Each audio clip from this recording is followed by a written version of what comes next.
Good evening, everyone. Thank you for being here tonight. This is our first night meeting since the pandemic. So we're still trying to figure out how we talk to each other in person, but we'll get there.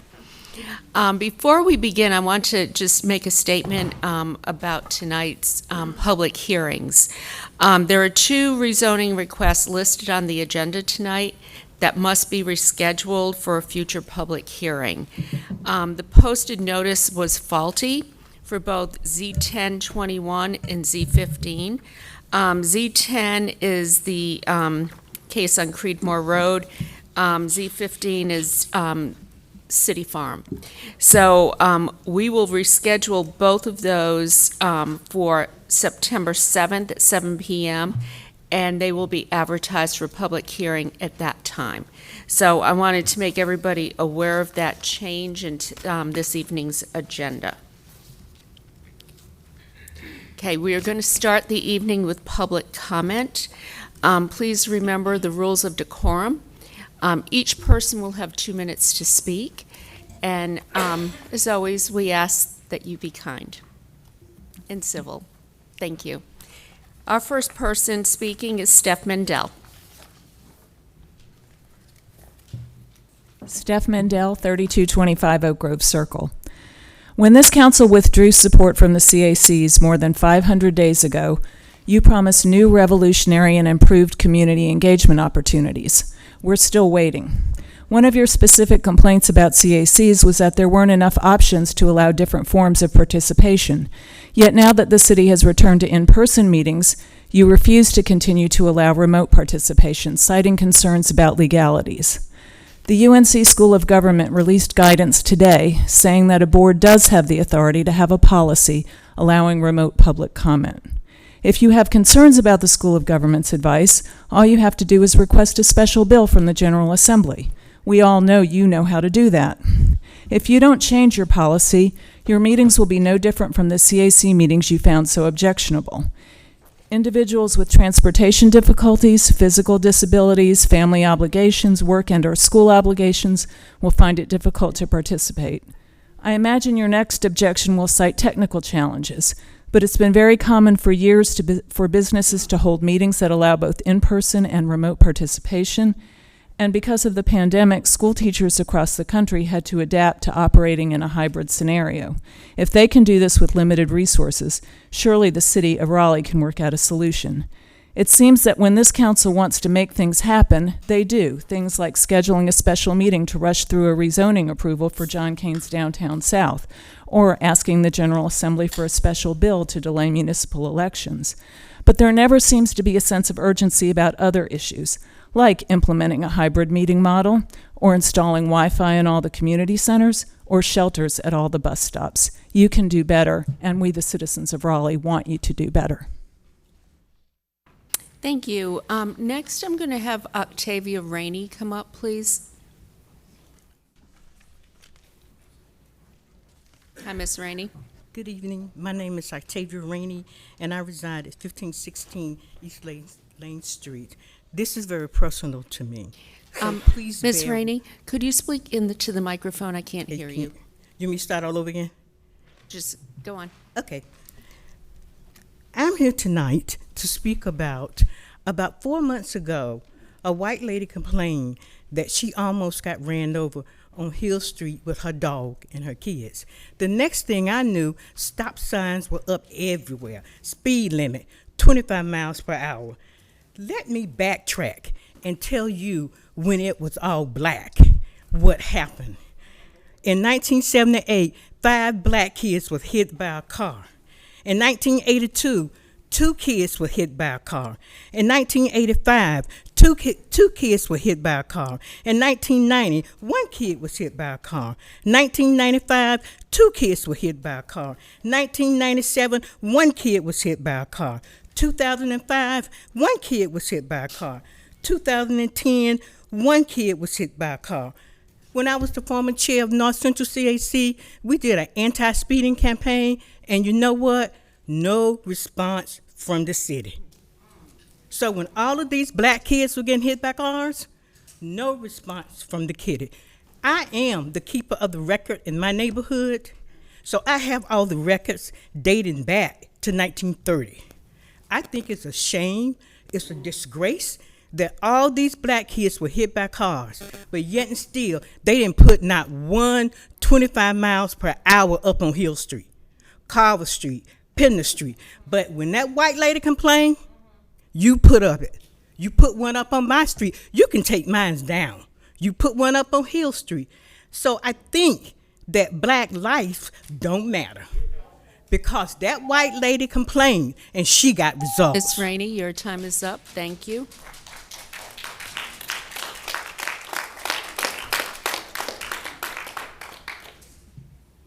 Our city manager is going to check on that. Thank you. Reginald Hildenbrand.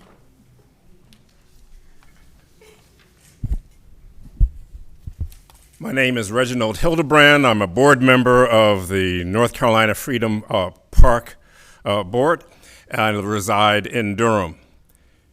Beautiful public spaces that uplift and inspire us are very important, particularly during these times. It is our hope that the construction of such a space will begin here in Raleigh in the next few months. It will be called North Carolina Freedom Park. I believe that it deserves your endorsement and support. North Carolina Freedom Park is a unique, arresting, and original project. It will be located on a 1-acre site at the corner of Lane and Wilmington Streets. At its center will be a striking, inspiring, illuminated sculpture called the Beacon of Freedom. Words about freedom from a wide range of black North Carolinians will be inscribed on the walls of the walkways that go through the park. When visitors come to Freedom Park, they will learn that the people who tend to express the value of freedom most powerfully and convincingly are the people who are denied it most completely, the people who were slaves and their descendants. Their words and their witness will serve as reminders for anyone of any background who may take freedom for granted or who may falter or become discouraged in its pursuit. They remind us that the flame of freedom that lit the soul of every slave still burns in all of us. They remind us that the battle for freedom begins every morning. Through the often troubled and dark history that we share together has emerged an illuminating and inspiring beacon of freedom that we will also share together. This is a legacy project. It will be our gift to future generations. Its message and meaning will be as clear and as powerful a century from now as they will be on the evening when we first light the beacon of freedom. This park will tell future generations what we valued and the kind of society and community that we are trying to become. You will be proud to have played a part in building Freedom Park and in creating another iconic landmark in this city. Okay, thank you, Reginald. Next, we have David Warren, also from Freedom Park. Hello, I'm David Warren, co-chair of the Freedom Park Board, and we want to thank you, first of all, for 3 years ago pledging and fulfilling the pledge for $25,000 to support the park, just like Wake County did. Wake County has decided to give it another $100,000 to make sure this project gets completed. We're asking you for another $100,000 to match Wake County. The General Assembly has already given $1.5 million to make sure it gets finished, but we need more because of escalating costs of construction. We're negotiating with the Holt Brothers Construction Company here in Raleigh for starting the project the next month, we hope, and to be completed next year. In the meantime, I want to show you, oh, by the way, let me mention that story in the News and Observer a couple weeks ago saying that the legislature is not funding the project for monuments on the Capitol grounds. Is not our project. That's a project we would support, but it'll come later, it looks like. Right now, I'd like to ask for John to cue up a short 2-minute video. My with Phil participation Freeline. in Freedom Park started in 2016 when the board of Freedom Park decided to schedule a design competition for this very important site in Raleigh. And we agreed to compete, throw our hat in the ring, and come up with a concept along with other competitors. It's important because North Carolina does not have a park or memorial dedicated to African American contributions. Raleigh was laid out as the capital of North Carolina, and the design of the town was based around 5 public spaces. So we're adding onto that and creating a new public space that's going to help tell the story of the history of North Carolina. Some of that history is not so bright or positive, but we think that this memorial being in our state's capital is really significant. The location of the park is very significant. It's right across the street from the North Carolina legislature. It's right next to the North Carolina Archives, and it's half a block from the governor's mansion. So it's a natural pathway connecting a lot of key destinations for people in downtown and people visiting downtown. This site is very interesting. It's a small park. It's been there for a long time, but not really noticeable. And so what we're doing is to create paths through the park and then including quotes from notable African Americans. The beacon is the centerpiece of the park. It's the most visible element. It'll be a real marker in downtown Raleigh as well as the park. It's the thing that if you walk or drive by, it's really gonna get your attention, and that's the purpose of it. My hope for the park is that everyone that comes there, young and old, will be affected in some way. They will come and they read the quotes, they will feel the ambiance of the space, and they'll leave that moment changed somehow for the better, that they will learn something and be moved.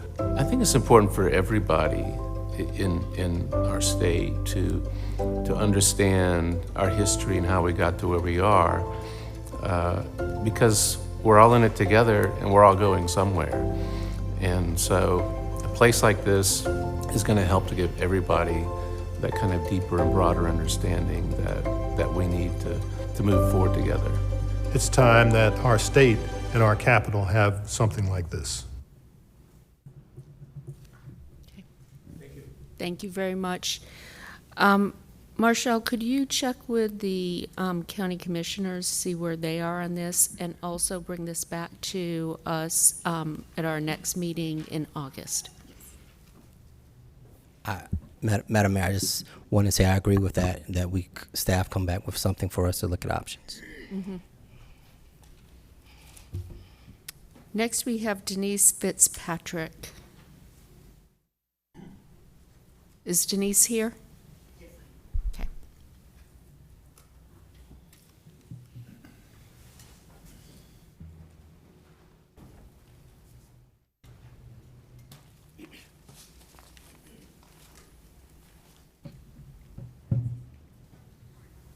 Hi, I'm Denise Newton Fitzpatrick. Thank you so much for giving me the opportunity to speak tonight. I have spoke before in front of the City Council a couple years ago, and I'm speaking again today.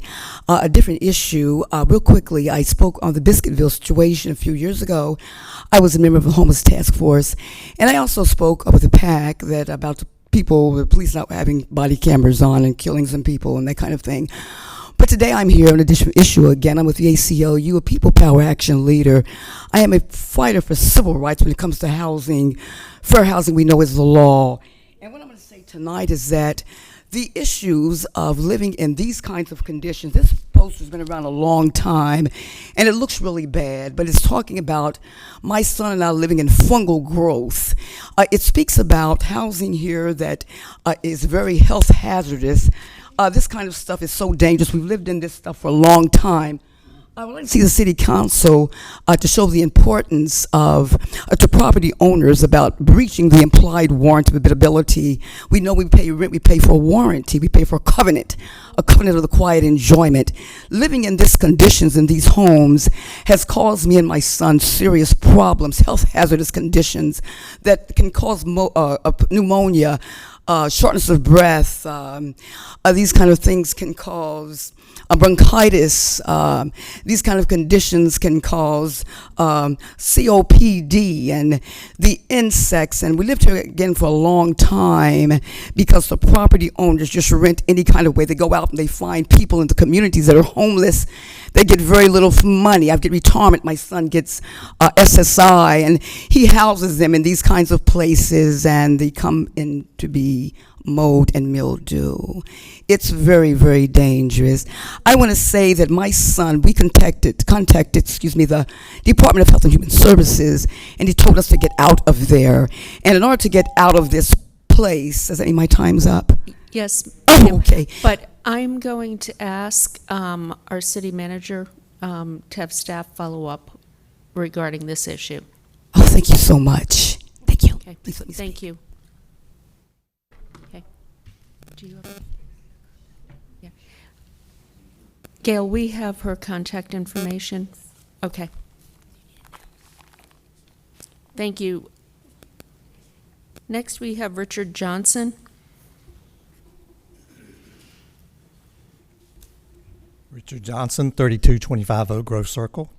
At your last meeting, our beleaguered city attorney tried again to explain and defend the Council of Kane voting in secret to give themselves an extra unelected year in office, a move so egregious that the News and Observer editorial board, the entire Wake County Senate delegation, and even Governor Roy Cooper called out this council for their lack of transparency and lack of engagement. The N&O criticized council members emerging from a figurative smoke-filled room with a decision bearing no public input. Wake County Senator Dan Blue pointed out that the citizens of Raleigh haven't had an opportunity to comment on any of this. And Governor Cooper declined to sign the bill, stating that decisions about local elections like these should involve more open discussion and public input. Among the city attorney's excuses were that they needed to meet in private to discuss moving the October election. Hello, everyone knew that it was going to have to be moved. That's no newsflash. That's nothing that needed to be discussed in private. She also bizarrely stated that more time was needed to get the parks bond ready to go on the ballot. Yet the parks bond was initially supposed to go on the October 2021 ballot and has nothing to do with census data. It should certainly be ready to go on a March ballot. I'm a member of the Dix Park Conservancy, and I, like many other members of the Conservancy, are concerned about this unnecessary delay. These excuses are just disingenuous legal smokescreen to distract from the real power grab that this mayor and council are pulling off. This is yet another stink, a stink just like the secret ambush of the CACs that will never go away. And who stands to gain from this power grab? Barnhill Contracting, the mayor's employer. John Kane, her campaign sugar daddy. The Triangle Apartment Association and other special interest groups who bought and paid for this mayor and council majority. Truly the stink that will never go away. Thank you so much.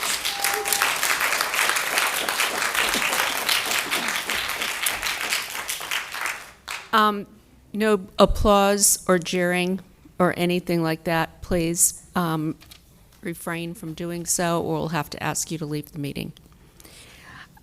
The next person, I'm having a little bit of trouble, first name, Aisha Cobb. Okay.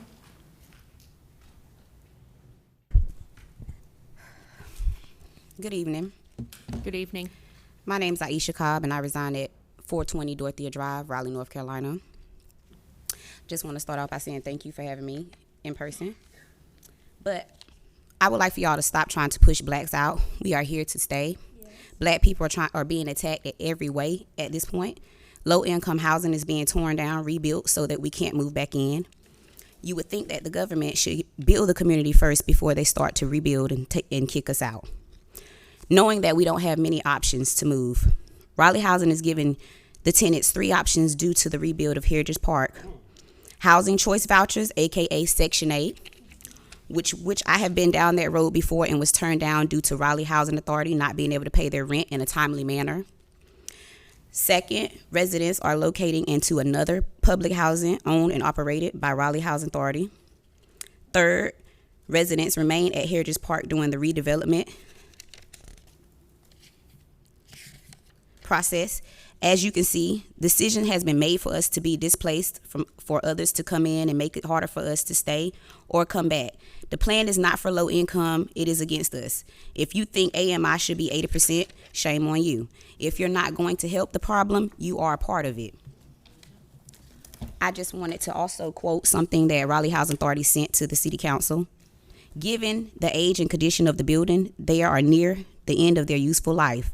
Based on the conditions of the buildings and the urgent need of the affordable housing in downtown Raleigh, Housing Authority determined that redeveloping Heritage Park represents a unique opportunity to expand the number of affordable housing unit in downtown and near employment opportunities, community service, and public entities.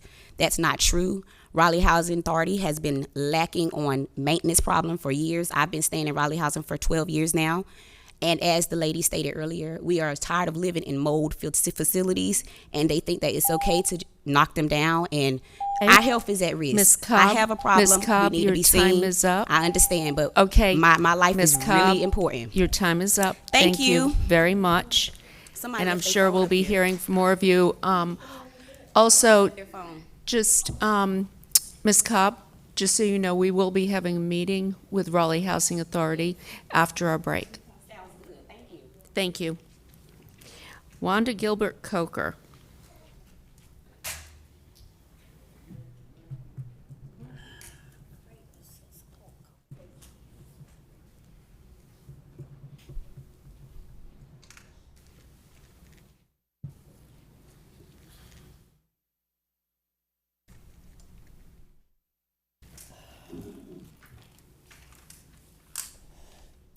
I truly would have preferred to do this virtually, but it wasn't an option, so I'm out here in pain. My name is Wanda Gilbert Coker, and I am here to rebuke the words of Councilman Buffkin that made comments that another benefit of having mixed incomes is that you build more of a healthy community. Don't build projects that house only poor people. These are places that are devoid of hope, and there are very few role models for the children, which are all lies. These people we bought today are full of hope, wonderful parents, and I detest that not only did he say those words that none of y'all, except for David Cox, put on social media, corrected him, especially my black brothers and sisters. It was racist what he said. And this racism needs to end. You can pay Black Lives Matter, put up George Foreman and George, whoever you want to put up down here. But it starts here, and it starts in action. We deserve an apology. These people in these communities deserve an apology. And if we don't get one, guess what? We'll carry on. But I guarantee you, you shall reap what y'all sowed. The other thing we're here to say is that Heritage Park, you all having these meetings, if you're not including the residents, if you're not including the housing advocates, then guess what? You're just going to be right back where you were from the beginning. Miss Octavia been coming down here for years saying the same thing. Y'all ain't learned nothing. Now they're here telling you the same thing that Madugal Terrace told you. You can meet with whomever you want. But when you leave the people out and keep having these solid, secret meetings, because we're going to find out somebody going to tell us they ain't your best friend and they ain't ours. And they're going to come back and tell us who you spoke with and what you said. That ish needs to stop. We are the people. We pay taxes here. We own this. Thank you. I'm serious. I'll have to ask for you to be removed if you keep interrupting. Okay? Are we all clear on that? Okay. Hua Huang.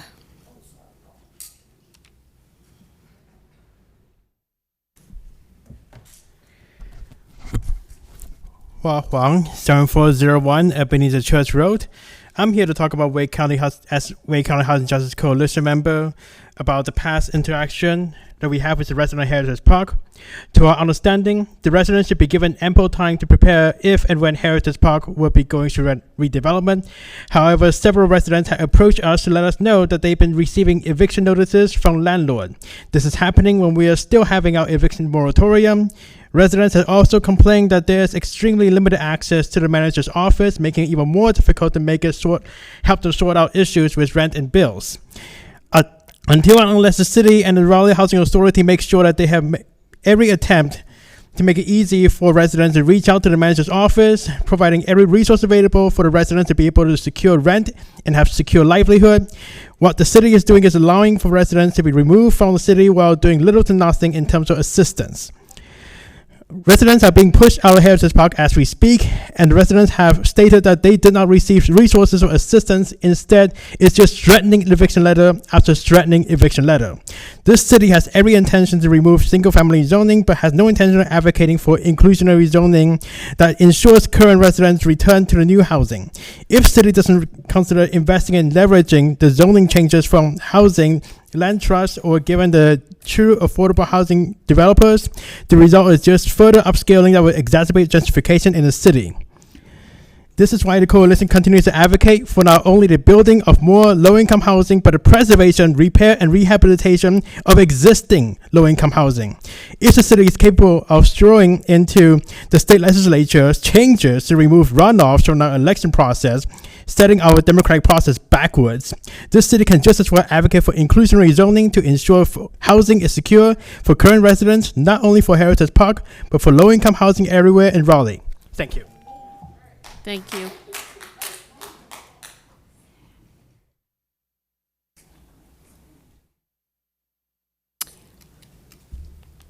Officers, if you could come down here, please.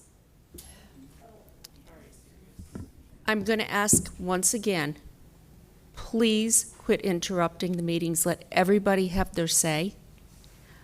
If you don't, I'm going to ask that you be removed 3 times and you're out. Okay? So one thing I just want to mention, there's a group that's been meeting on Monday evenings to address issues of eviction. It's the county, the city, number of counselors, staff, whatnot. We are also working with our faith community on this issue. There is a number that people can call if they need assistance with payments for rent, if they have issues or concerns about eviction, if they're behind on their utilities. That number is 919-443-0096. And I'll repeat that, 919-443-0096. That is staffed by the county, but there's also connections with some of our nonprofits. We're currently working to rehouse some people from Gardner Road, but also we're working with the faith community to get the word out about this account. We have funding to help people stay in their homes. What we're trying to do right now is get the word out, and all of you who are speaking on this issue can help us. So please pass that number along. Thank you. The next person I have on the list is Tamara Person.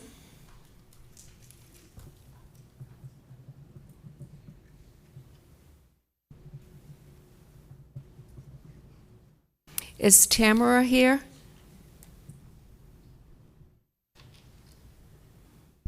Okay. Cole McMullen.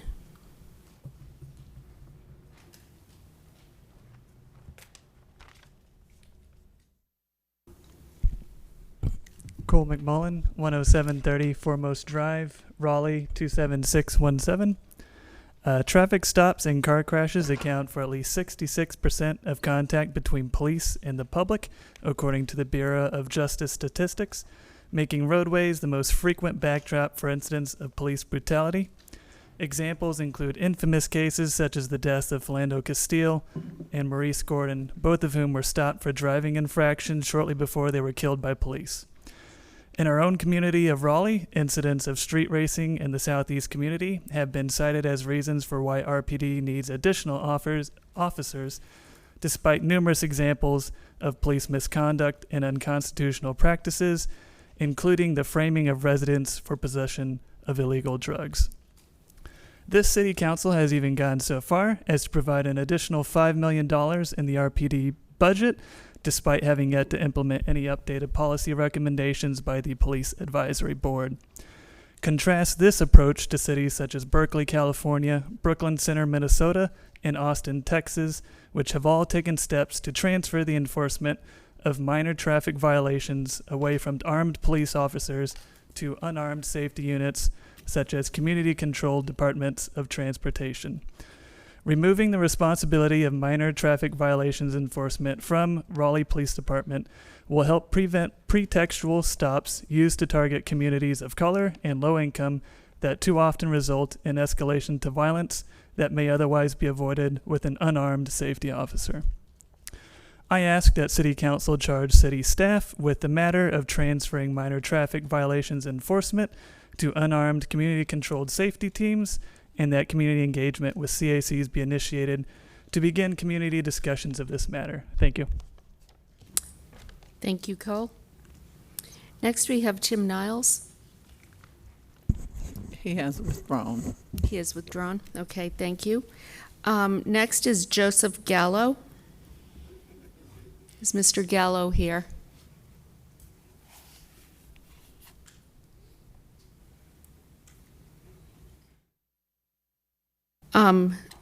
Sequana Brockington. Is Sequana here?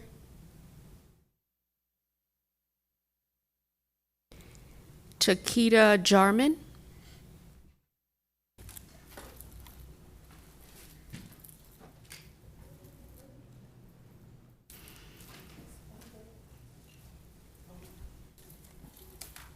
As everyone can see, I have a book bag on. My address is 504 Dorothea Drive, 27601. This little girl.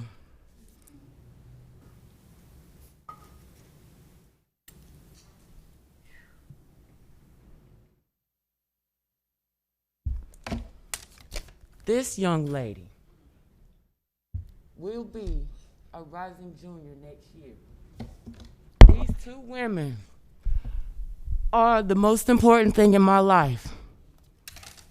For you to come to me and tell me that I can't make a report to the police to help you get the riffraff out of my neighborhood, to protect these two girls.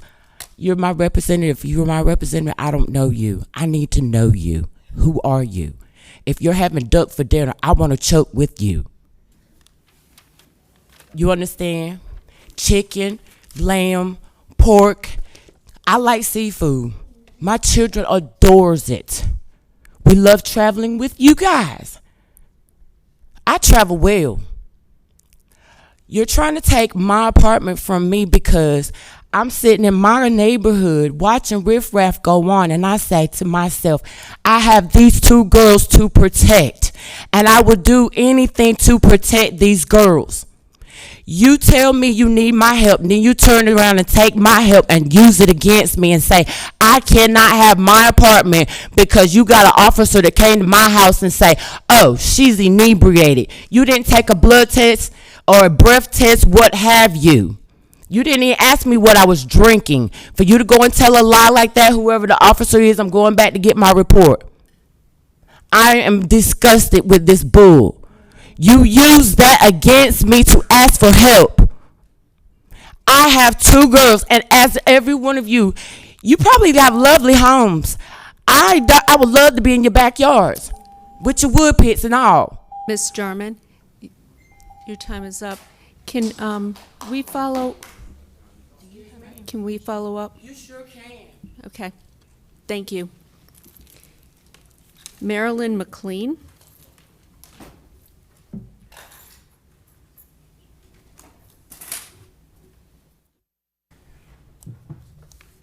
Marilyn McLean. Is Marilyn here? Okay. Corinthia Hodge. Madam Mayor, I'm being told that a lot of people are having trouble watching the meeting tonight. Apparently there are issues with RTN and the internet, and I just wanted to make sure people were aware of that. Thank you. Corinthia Hodge. Is Corinthia here? Etta Morgan. Etta Morgan. Okay. Wanda Hunter.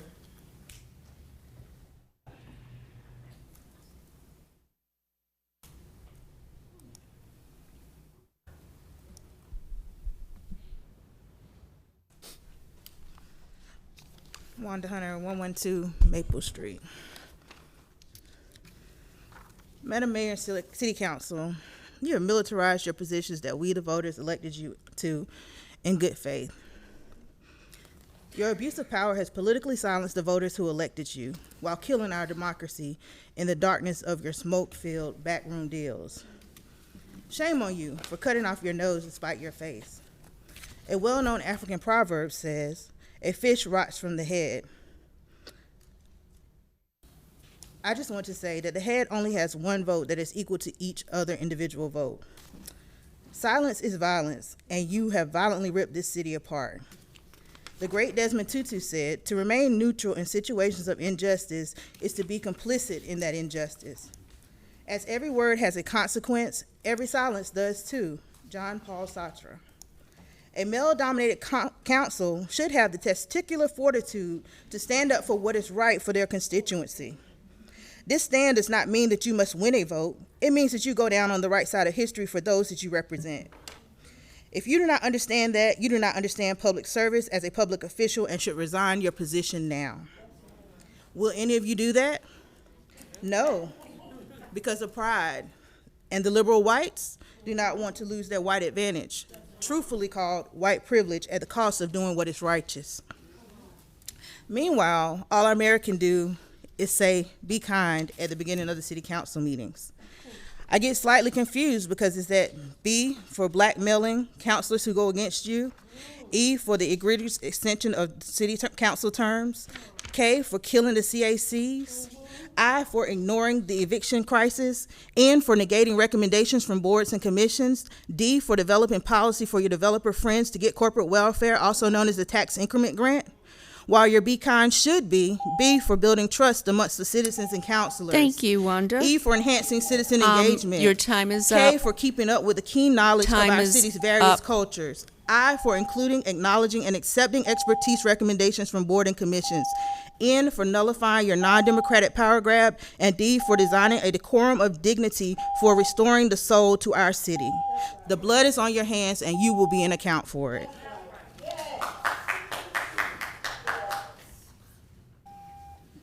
What? Which one? Okay. That is the end of public comment. Thank you for coming out.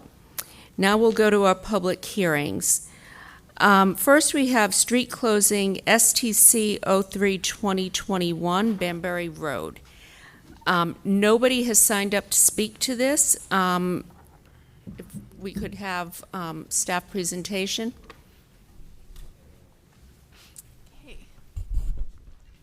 Good evening. Ann Conlin in Transportation. This street closure is for the Banbury Road right-of-way. Here's a map. It is located south of Wade Avenue, east of Dixie Trail, and connects to O'Barry Street. A previous right-of-way closure closed a portion of this right-of-way to the north, adjacent to Wade Avenue. There's currently a site plan that overlaps this right-of-way for 12 units of multifamily housing. It was originally platted in 1949. So the site plan is under review. Staff has identified the need to retain several easements for various infrastructure in the right-of-way, and we have found this closure to be consistent with the comprehensive plan with those easements in place. As a reminder, these are the conditions in the comprehensive plan for right-of-way closure. We've reviewed this and found it to be in the public interest. So I'm happy to answer any questions. Does anybody have a question? Okay, I am going to open the hearing and close the hearing. As I said, nobody has signed up to speak. Well, before I do that, let me ask, is there anyone here to speak to this? Okay, open and close the hearing. I've not heard anything from anyone in the district about it, Madam Mayor, so I'm supportive of the street closing. Okay, would you like to make a motion? Yes, I move that the street closing proposed by staff be adopted. Do you have a second? Councilmember Branch is seconded. All in favor? Aye. Clerk, that's unanimous. The second is street closing STC 05-2021. This is an unnamed street adjacent to St. Mary's Street. We have 3 people signed up to speak in support, 1 in opposition. But first, I'm going to open it up to staff. Good evening, Mayor and council members. This is an unnamed open right-of-way along St. Mary's Street between Fairview Road and Glenwood Avenue. It backs up to a property that is currently under development, and it fronts along 2 homes here along St. Mary's Street currently. The right-of-way was originally platted back in the 1920s. There was a portion that was just adjacent to this unopened right-of-way. Let's see if this still works. That was located in this location that was previously closed by a council action back in 2000. And as I mentioned, there's a subdivision that's underway with a development plan to the west of this property. Staff has noted that there are a number of inconsistencies with the 2030 comprehensive plan relative to this proposed street closure. As we've shown you in all street closures in the past, these are the 5 tests that come from the city's comprehensive plan, and there's questions about whether or not this would support the development and propagation of the city's street network. The specific policies in play here are preserving the grid, the conditions for roadway closure, coordinating transportation investments with land use, connections to transit stops, and greenhouse gas reductions. So part of the issue is that by not having a street connection at this location means that as that adjacent property on Oberlin Road develops, its only means of access will be along Oberlin Road. And we're looking at approximately over 2,300 trips per day that's going to be generated by that redevelopment of that site. And so as an unfortunate result of that, by not being able to support additional connectivity, again, this is one of the reasons why we talk about the importance of having a connective street grid, is going to compound some of the traffic congestion that we currently experience at the intersection of Oberlin and Fairview. The other thing is looking at promoting access to transit in this area, and the closest transit being along Glenwood Avenue. Without having a street connection at this location, it forces folks to have to utilize Oberlin and walk around a fairly significant distance, whereas if we had the connection in place, it would be much more convenient. I'd be happy to answer any questions. Do we have any questions of staff? Okay, I am going to open the public hearing. First, we have 8 minutes per side. The people here I have speaking in support is Haynes Sharon, Neil Sharon, and Louis Dwoski. Is there anyone else here to speak in support? Okay, 8 minutes, so please divide your time accordingly. And then I have Ron Rogers opposed. Great. Good evening, Madam Mayor. Michael Birch with Longleaf Law Partners here on behalf of the Oberlin Fairview investors. From a presentation standpoint, if you keep that up, but the owners of the adjacent Country Club Homes that is under proposed redevelopment with a pending subdivision plan. We were one of the parties who petitioned for this closure, but recognizing the importance of the pedestrian and bike connectivity in this area as raised by staff, we wanted to be supportive of the approach that has been discussed with some of the adjacent owners, staff, Councilor Knight, that would involve the closure of the right-of-way with the city retaining an easement for bike and pedestrian purposes that are about 12 feet in width that would accommodate a 10-foot wide path. In addition to that, even though the closure can't be conditioned on this, we wanted to come to this hearing and say that Oberlin Fairview investors will revise their pending subdivision plan to provide a 12-foot wide pedestrian bike easement over their property adjoining this right-of-way that will provide connectivity between St. Mary's Street and a public street internal to the new development. And they will also construct the 10-foot path both on their property but also within the city's easement to facilitate that kind of complete connection for bike and ped purposes. So with that, again, we just want to reiterate our support for closure of the right-of-way, but subject to the city retaining that 12-foot wide easement. Thank you. Thank you. Anyone else here would like to speak in support? Hi, my name is Ben Kuhn, 2840 Plaza Place. I'm here on behalf of Mr. and Mrs. Sharon, who are the owners of the property located to the north of the closure area. And of course, they are supportive of the roadway closure. They are supportive of reserving the easement for pedestrian and bike access, which I would suggest is very consistent with several comprehensive plan policies, including pedestrian networks, prioritizing pedestrian safety over driving, safe routes to school. I would note that the Oberlin school district is right there. There'll be a lot of parents and kids will enjoy walking their kids to and from schools and without having to interface with cars down this narrow strip. The road is narrow. It doesn't have turn lanes. It has on-street parking, and so we believe, and the pedestrians will also be able to get to the bus stops, which was one of the outlines in the transportation director's side, which we think will also be supported. So we appreciate your support for this road closing. Okay, thank you. Anyone else here to speak in favor? Okay, I have Ron Rogers here speaking in opposition.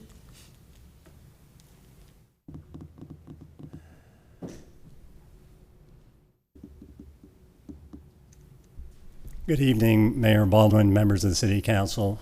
I'm Ron Rogers, 301 Fayetteville Street, Raleigh, North Carolina, and we represent Mr. and Mrs. John Hart, who reside and own the residence located at 2117 St. Mary Street. Now, their house is not abutting the unnamed street. It's set one lot back. In fact, if you look at the aerial photograph on the screen, that outlines their home. As you will see, they do not have a driveway on the St. Mary Street. If you look at the rear of their property, there's an old garage located there, and there's a private access easement across the adjoining lot that gives them access to the unnamed street, and that is the way they reach their driveway and get out onto St. Mary Street. So we are here mainly just to make you aware that they have this private easement right and they are utilizing the unnamed street. We have an agreement in place with the two abutting owners to basically keep that in place if they do acquire this property through the street closing. We have no real opposition to this other than we want to make sure that the bike lane or pedestrian lane or whatever doesn't disrupt the Hart's ability to get out to this driveway to continue to access their property. That's all I have. I'm certainly willing to take any questions if there are any. Thank you. Questions? Councilmember Knight? It's a little difficult to visualize this. It will be, sure. There's no mouse here anymore. Can you put the original presentation up, please? They're coming out the right side of the garage.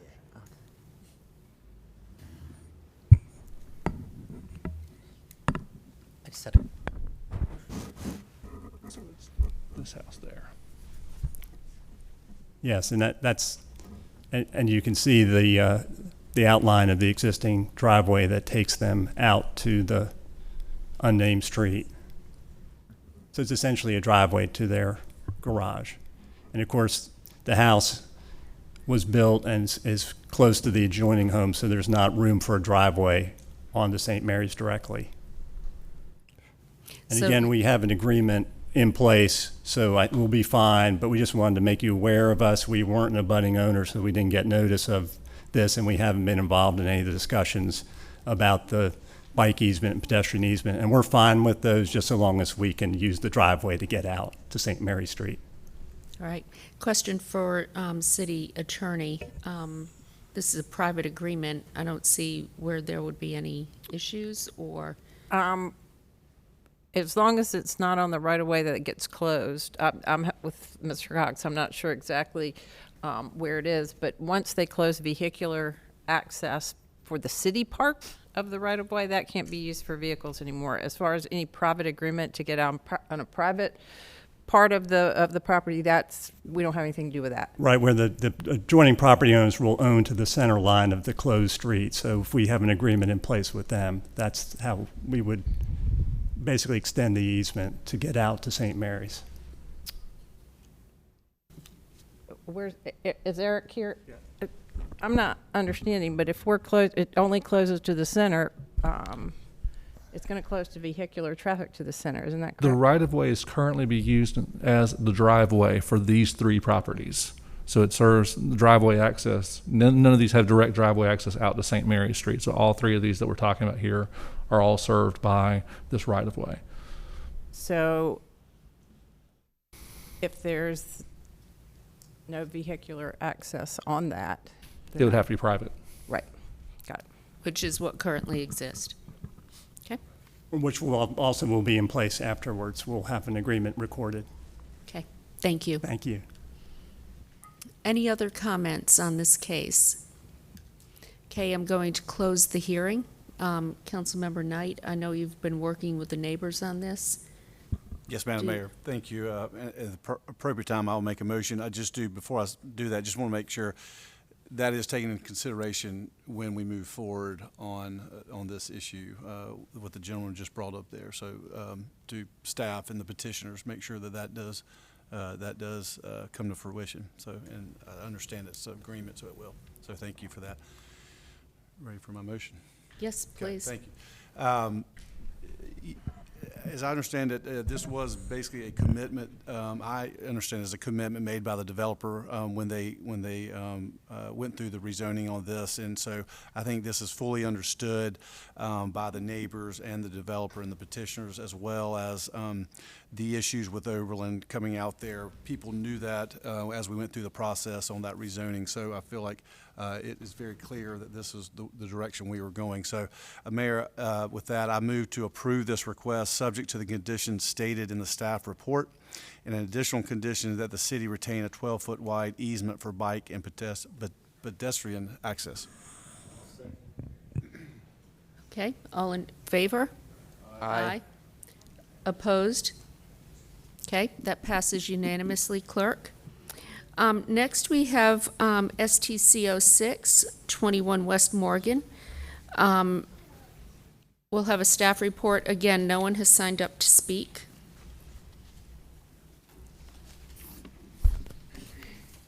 Okay, good evening. Ann Conlon, Transportation. Thank you. This closure is for 2 distinct pieces of right-of-way off of West Morgan Street. So the larger shaded portion you see is formerly Old Harrison Avenue, a section of an old road alignment. And then the long, skinny portion is an existing pedestrian right-of-way that parallels the North Carolina Railroad property in this location.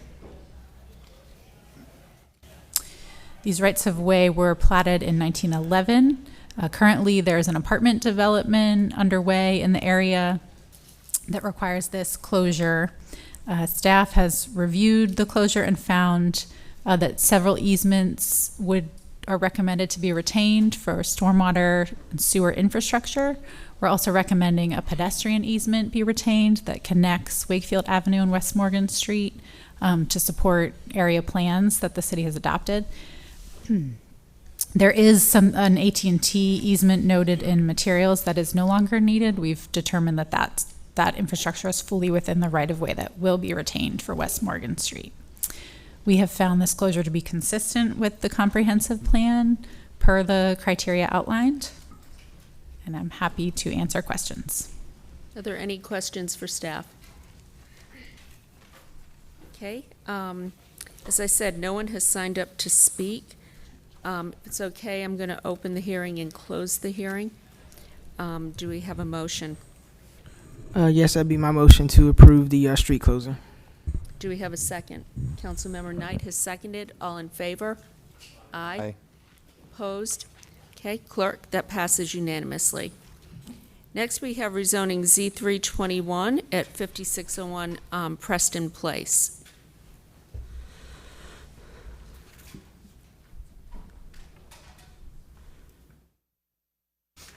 Good evening. This is a request to rezone less than an acre from conservation management to R6. This is located at 5601 Preston Place, which is a cul-de-sac. The request is consistent with the comprehensive plan overall, but not with the future land use map. And the Planning Commission does recommend approval. So this is a view of the site. It's a single-family lot. There's a house constructed on either side. Both of those are also located in CM designated areas on the future land use map. And you can see this is at the end of the cul-de-sac. So the change here is changing the entitlement to allow construction of a single family house, much like the other houses on the cul-de-sac, and the setbacks would be reduced and would allow construction of the house. So this is inconsistent with the public parks and open space on the future land use map that corresponds to the conservation management that's on the zoning map here. It is consistent with the plan overall, despite being inconsistent with the future land use map. Planning Commission does recommend approval. What questions could I answer for you about this request? Do we have any questions of staff? Well, it's not really a question. It's pointing out in the backup materials under the urban form map, it says the request was zoning R4. So I guess when this is filed, we need to make sure that that is corrected. Because the existing zoning is CM, requested zoning is R4. Okay. Thank you for calling that to my attention.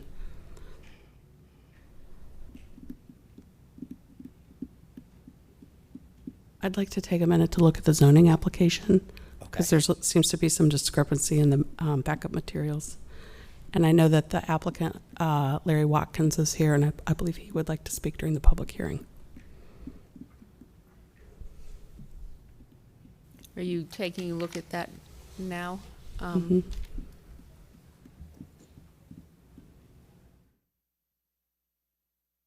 it's only on the map. Everywhere else it says R6. Yeah, the zoning application says R6. So that's my understanding of the request. I believe the map is the single staff error among the many places that it says the requested zoning district tonight. Okay. All right. No one has signed up to speak on this. I do understand the applicant, who is also the property owner, Larry Watkins, I expected him tonight. I'm at a disadvantage. I don't actually know what he looks Mr. like. Watkins here?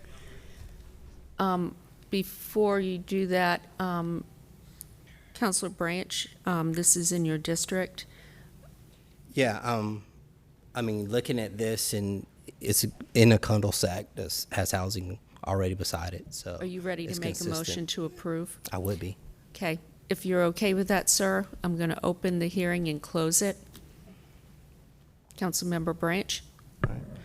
I move to adopt the proposed consensus statement dated July 6, 2021, contained in the agenda materials, and to approve the zoning amendment with the adoption of effective dates described in the agenda items under recommended action. This approval is also deemed an amendment to the future land use map to the extent described in the adopted consistency statement. Second. Do we have a second? Second. Councilmember Cox is seconded. All in favor? Aye. No one is opposed. That's unanimous, clerk. Okay, thank you. Next on the agenda is rezoning Z1021 Creedmoor Road.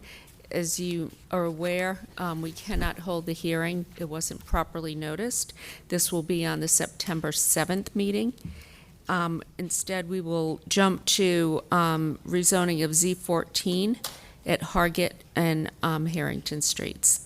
Yes, ma'am, and you may be feeling a little bit of deja vu about this request. You approved a request on the south side of this intersection earlier today. So this is a request to rezone half an acre from DX12 with the shop front frontage to that same base district, this time with a 40-story height limit, the same frontage and some conditions. This is consistent with the comprehensive plan and the future land use map, and the Planning Commission does recommend approval. So here's that site on the north side of Hargett, and Harrington is just to the west of the Hugh, just west, a block west of where we are. And a couple of views of the site. If you've ever been dancing at Legends, it may look familiar. So the conditions offered here prohibit some uses: adult establishment, detention center, jail, prison, some manufacturing and vehicle-related uses. Provide some provisions about structured parking screening, and also some provisions around visibility of internal light from the parking structure from outside. So the big change here is an increase in residential density, a significant increase in office and retail square footage. This is consistent with the future land use map, with the urban form map. It is consistent overall with the plan, and the Planning Commission does recommend approval. What questions could I answer for you before you open the public hearing? Anybody have questions of staff? Okay. No one has signed up to speak, but I'm going to ask if anyone is here to speak on this case. The applicant is here. Okay, if we could hear from the applicant first. 8 minutes per side. Good evening, Madam Mayor, Council. Like you need to be reminded of that. Right. Okay. That's right. Michael Birch with Longleaf Law Partners here on behalf of the applicant. Appreciate Bynum's staff report, and would just reiterate our full consistency in the Planning Commission's unanimous recommendation, and here to answer any questions the council may have. Is Legends really going away? Yes. Now, the Legends owner-operator did sell the property, but he did negotiate the ability to lease back and continue operating for a kind of a time of his choosing. So, yes. Kind of makes me sad. Agreed. Okay. Do we have anybody here to speak in opposition? Okay.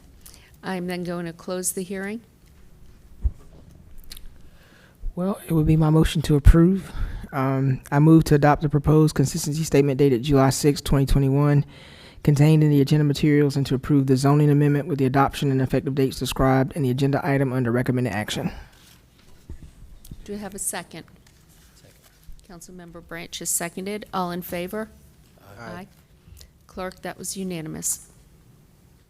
Okay, the next item is also one that has to be rescheduled at Z1521. This is City Farm property. This will be heard on September 7th, as noticed at the beginning of the meeting. So we'll now go to rezoning Z1621 Conquest Drive. Yes, ma'am. This is a request to rezone 1.6 acres from IX3, that's the industrial mixed use category with a 3-story height limit and conditions, to heavy industrial IH with conditions. This is consistent with the comprehensive plan and the future land use map. The Planning Commission does recommend denial. I just would note that the site is currently not in compliance with fire safety regulations, and staff is actively working with the property owner. And I believe that there is a representative from the fire department here tonight if you have questions about the safety violations. So this is on the east side of I-40, the south side of Jones Sausage. And it currently has a warehouse on the site. And the condition that they have offered would be to limit the heavy industrial use that would there'd be a wide range of heavy industrial uses allowed in this heavy industrial district, but they are limiting that particular category of use to bulk storage of hazardous materials. So lots of other uses in the commercial range, but they are very specifically limiting their heavy industrial use here. So the change is increase in office square footage and office industrial square footage, and no residential use would be allowed here as a result of the change in the base district. This is consistent with the plan, and the Planning Commission does recommend denial. They were concerned that this would result in inequitable development, that it did not provide appropriate mitigation for industrial use adjacent to residential uses. What questions could I answer for you before you open the public hearing?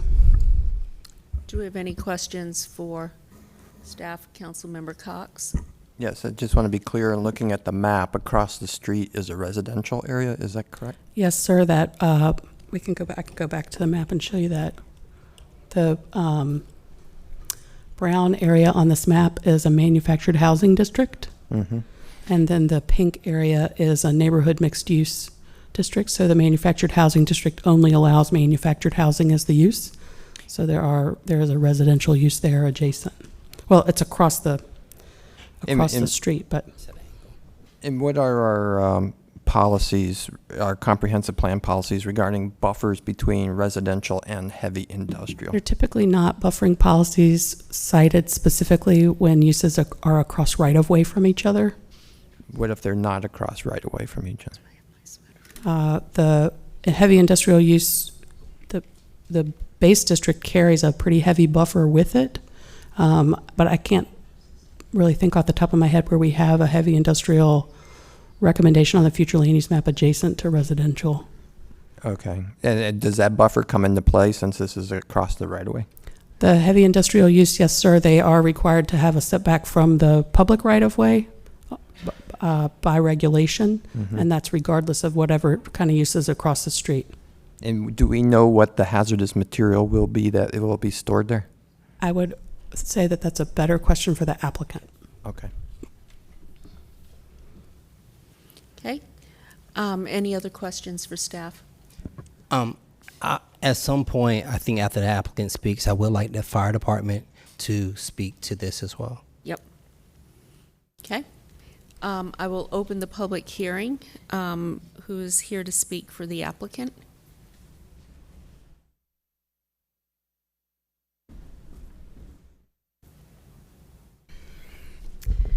Good evening, Council, Mayor. Thank you for seeing us here tonight. My name is Amanda Bambrick. I am an attorney at Morningstar Law Group, 421 Fayetteville Street, Suite 530. Do I just hit the arrow to change the slides? Yes. Okay, great. I also have with me today Mary Cherio and Charles Smith, both from the Live Group company. Charles in particular is my resident scientist who can answer specifically all the questions that you have on the components themselves.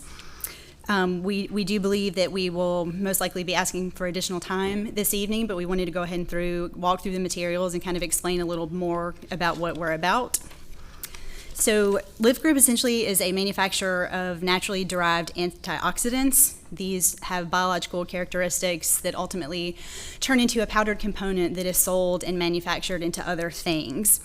The facility off of Conquest Drive is the extraction facility. We are a currently existing and validly permitted facility to 2023. We've been working with these materials since probably 2017 and have continued to grow over time.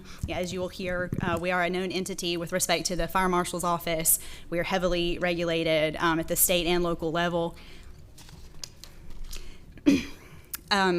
We acquired the property back in 2020. The plan, along with this rezoning, is to significantly improve the safety components and significant internal upgrades related to the facility. It'll also carry increased job growth and things like that. With respect to our employment, we employ over 30 full-time and part-time employees, most of whom live within a 5 to 10 mile radius of the site. We have significant women, minority, and veteran components as well, and significantly higher salaries than similar jobs in the area. So I guess, how did we really get here? We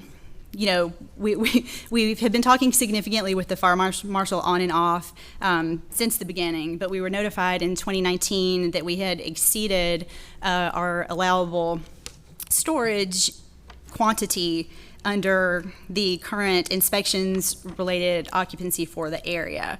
So for the next several months, and I can let Charles speak to that process, we've been working very closely with the city to fix the building code and fire issues associated with that.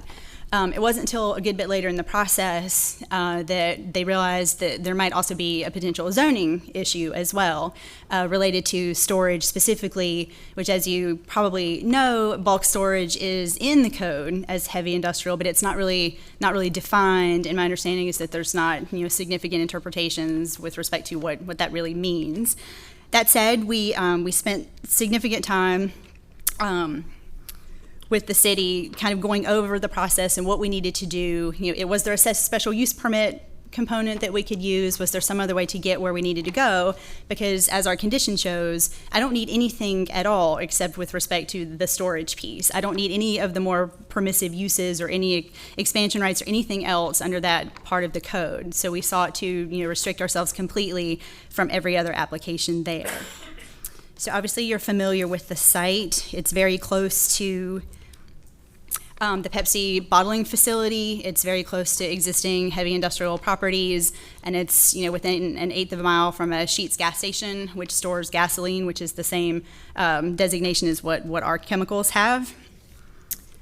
With respect to the zoning history, the light and heavy industrial has been in this area since 1989. The R4 was 1989 as well. The mixed-use zoning to the west was 2001. The RX3 to the northeast was 2016. The R10 was 2019.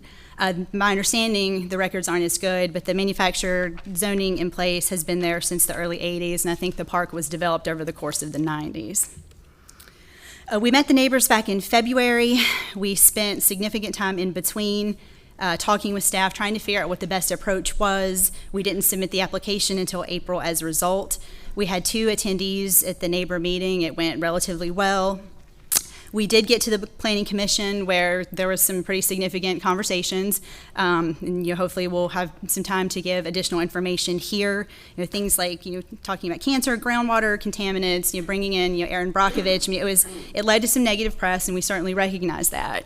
So as a result of that, we canvassed the neighbors on foot, all of the housing components, while we were working with the fire marshal. We flyered the neighborhood. We went beyond the 500-foot radius. We held another meeting that was the subject of that notice on June 30th. We had 2 additional attendees. And again, as recently as Friday, we've been talking with the fire marshal. We have a new inspection report. There were some older violations that have subsequently been eliminated because those had been taken care of in August of last year. Everything on the new report pertains to what we would need to do in the building, assuming this rezoning goes forward. The location of the storage tanks are here at the center of the property. They do not face the residential zoning. I'm going to let Charles speak to the components, but we have methanol and ethyl acetate, which are similar to rubbing alcohol and nail polish remover. They're not toxic or reactive. They are potentially ignitable. So all of the regulations that we have essentially pertains to ignitability. Okay, there's 2 minutes left, so. Sure. I know there are going to be a lot of questions. We have done some testing that shows sort of the worst case scenario of a leak or an ignitability event. They would not go off of the course of the property boundary.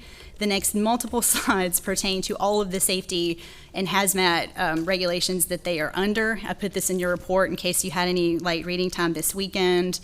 Again, we would be doing significant fire safety upgrades throughout the facility, spill containment, overfill. Pertaining to that, we spoke at length with the fire marshal about a planned shutdown for the internal improvements, removing any excess materials, pending the potential outcome of this rezoning, as well as pertaining to the internal construction timelines within the structure. And in conclusion, we appreciate it. We've tried hard with this condition to eliminate as much as we could of the rest of that district even applying. Again, I know we would be willing to consider additional conditions if that's the will of this body. We've been talking at length with staff about how to best address this situation. It has been, I know it's been kind of a convoluted thing and there's lots of information that I'm trying to get out, but it has been a deliberate process. And, again, we're a known entity. We've been working with these folks in the city for quite some time. Staff did find it to be generally consistent with the comprehensive plan. There's significant industrial in this area, and we respect you working with us through this process. Thank you.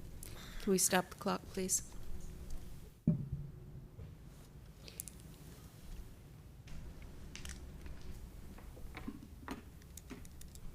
There's approximately 30 seconds left. Are you going to say anything else or just wait and take questions?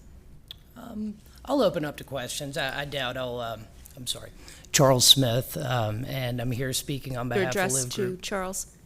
Name and address? Oh, my apologies. 7321 Lake Fall Drive, Wake Forest, North Carolina.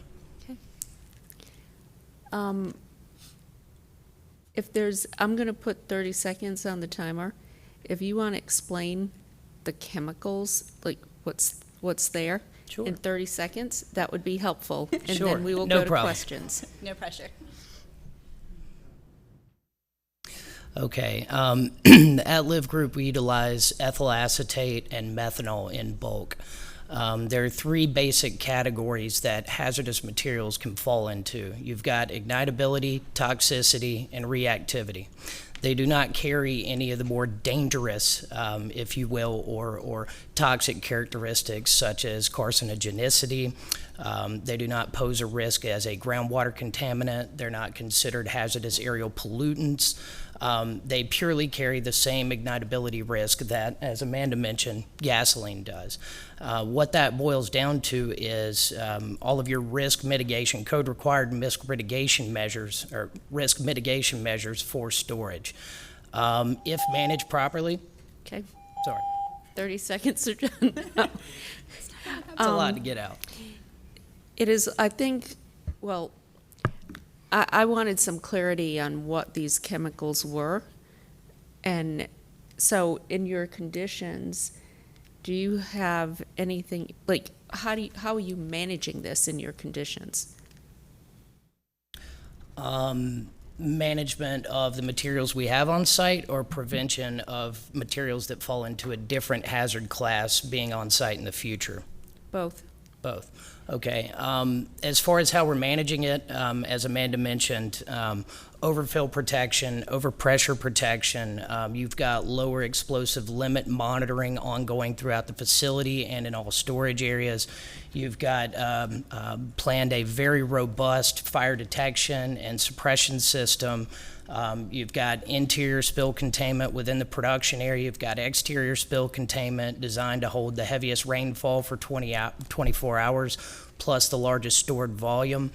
But additionally, NFPA requires that you protect above ground storage tanks with normal and emergency venting. So your normal venting is closed except in vacuum and pressure conditions that correspond with infill or outflow from the given tank. Your emergency venting is sized as such that if for some, by some act of God, a fire explosion were to occur within the cylinder itself, it would not compromise the structural integrity of the tank. It will exhaust the pressure resultant from said blast or ignition, and then close back with a flame arrestor cap and prevent any sort of hazardous or catastrophic scenario or potential loss of human life.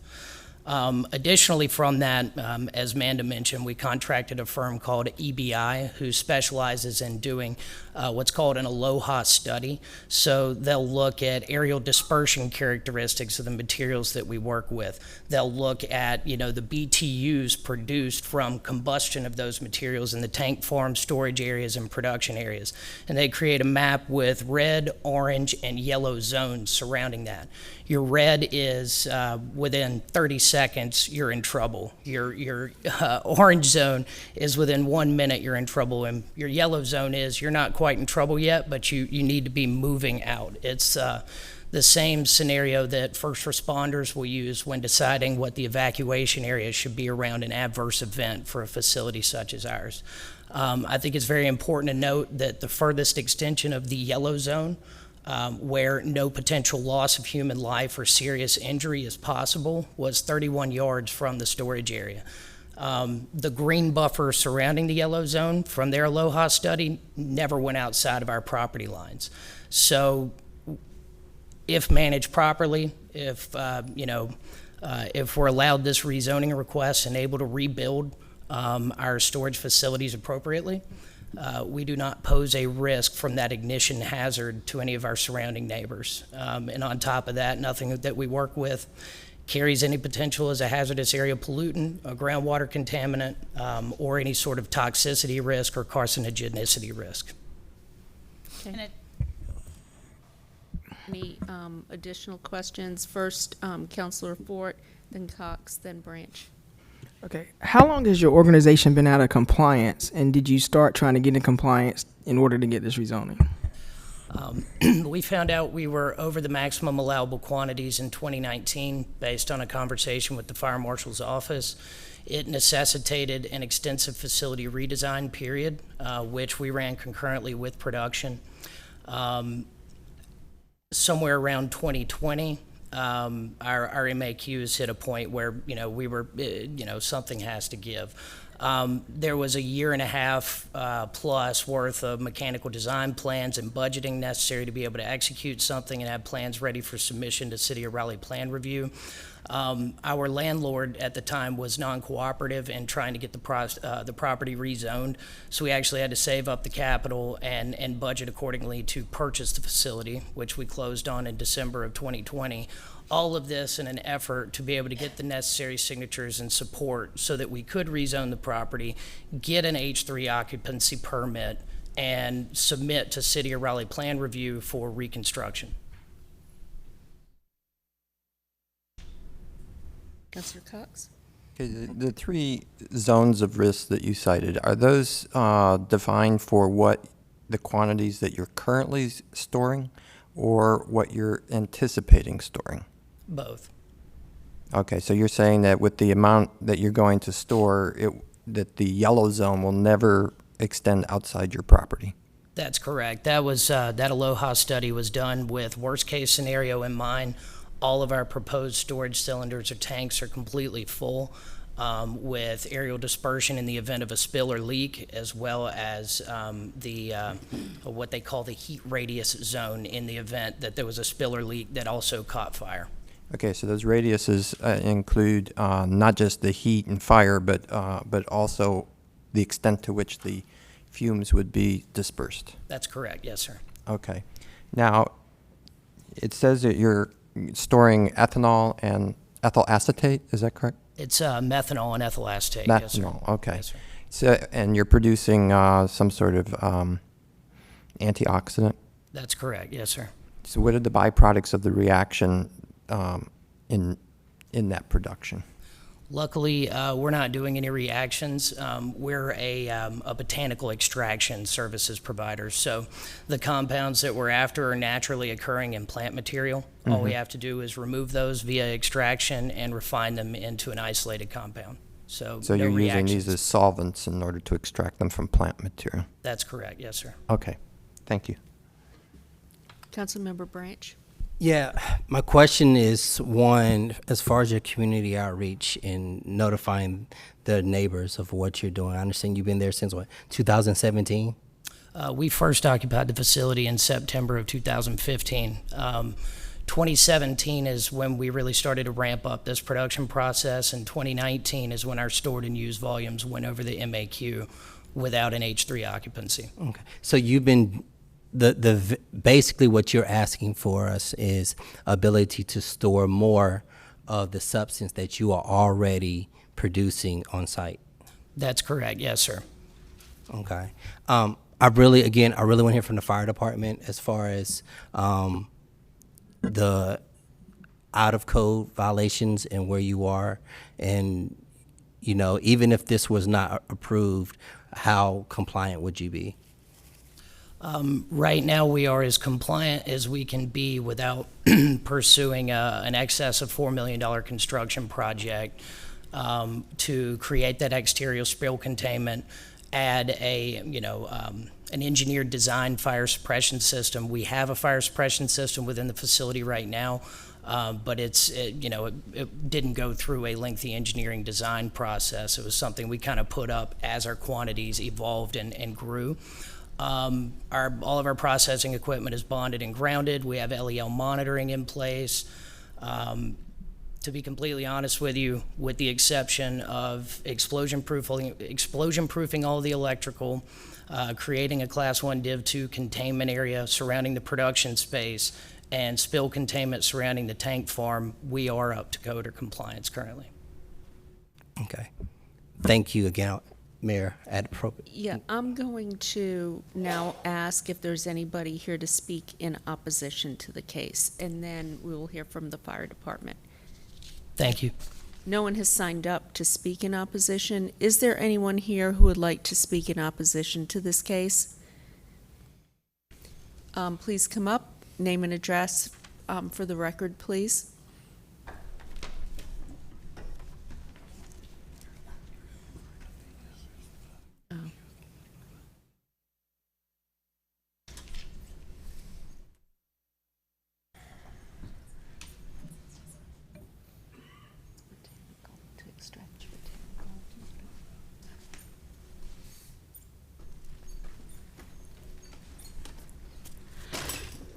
Rosa Saavedra, 910 Edison Road, Raleigh.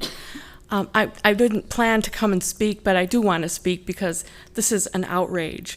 The fact that it's located, and thank you for raising those questions, because the fact that it's located right next to a medium to low wealth community is so consistent with the environmental injustice that these communities are constantly under.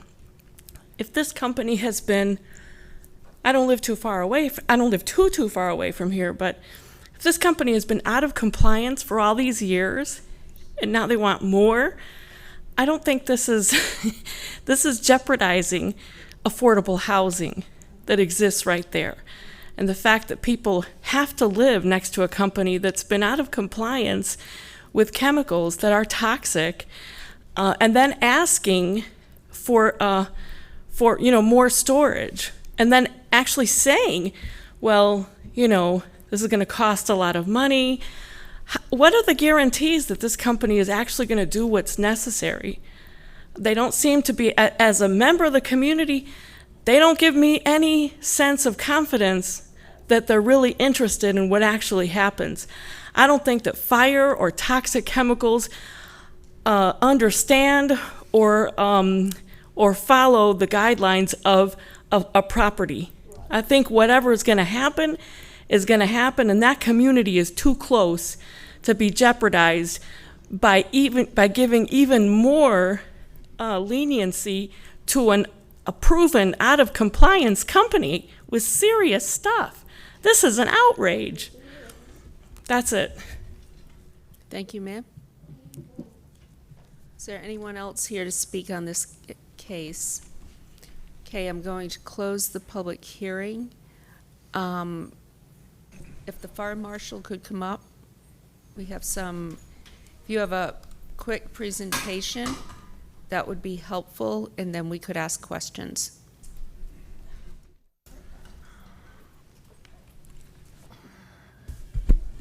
Mayor, Council, I do not have a presentation. I was just here to answer any questions that the council may have for this facility. Well, I think for starters, if you could kind of give an overview of what the history has been, that would be helpful. Basically, as the gentleman, the applicant, has stated before, there were some violations back in 2016, 2017, that they were working towards. It was approximately 17 to 20 violations at that time. Up until this point, in June of 24th of this year, they have corrected everything up to at least 5 violations, which they cannot comply with the code unless they get reclassified as a hazardous building and site. So they're right now at the point of they either get reclassified or they have to relocate. They have mitigated or come up with a mitigation plan that we requested as of Friday, and that plan is approved by us with no major concerns. With that, it removes all the physical, health, and environmental hazards from the site and the building. And we have met quite extensively as of Friday, and we feel pretty comfortable with what they have presented to us. Yes, sir. Councilmember Cox. So if this is approved, how long will it take them to actually implement these additional measures? I'm taking it that they're not implementing them now because they're waiting for approval. That is correct, Councilman. They will have to get reclassified, present plans from their engineers, and get those reviewed. And he would have to answer that question on how long it would take to get through staff with reviews and start construction. I couldn't answer that directly. And in the meantime, they would be able to continue operation until such time that they're able to upgrade their facility? Actually, that mitigation plan consists of them completely voluntarily shutting down. They're going to remove all the non-essential products from the site. They also going to cease all new product being delivered to that site. The bulk offload of the products, the methanol, the ethyl acetate, I think that's what it's called. Ethyl acetate. Yeah, acetate. Anyway, they're going to reduce that every 3 days, and we're going to go back and visit that site on August the 16th. They should be completely shut down by August the 13th. Okay. And with that, we feel comfortable that the hazards will be reduced, and there will be no risk in that area at that time until they can rebuild. Okay.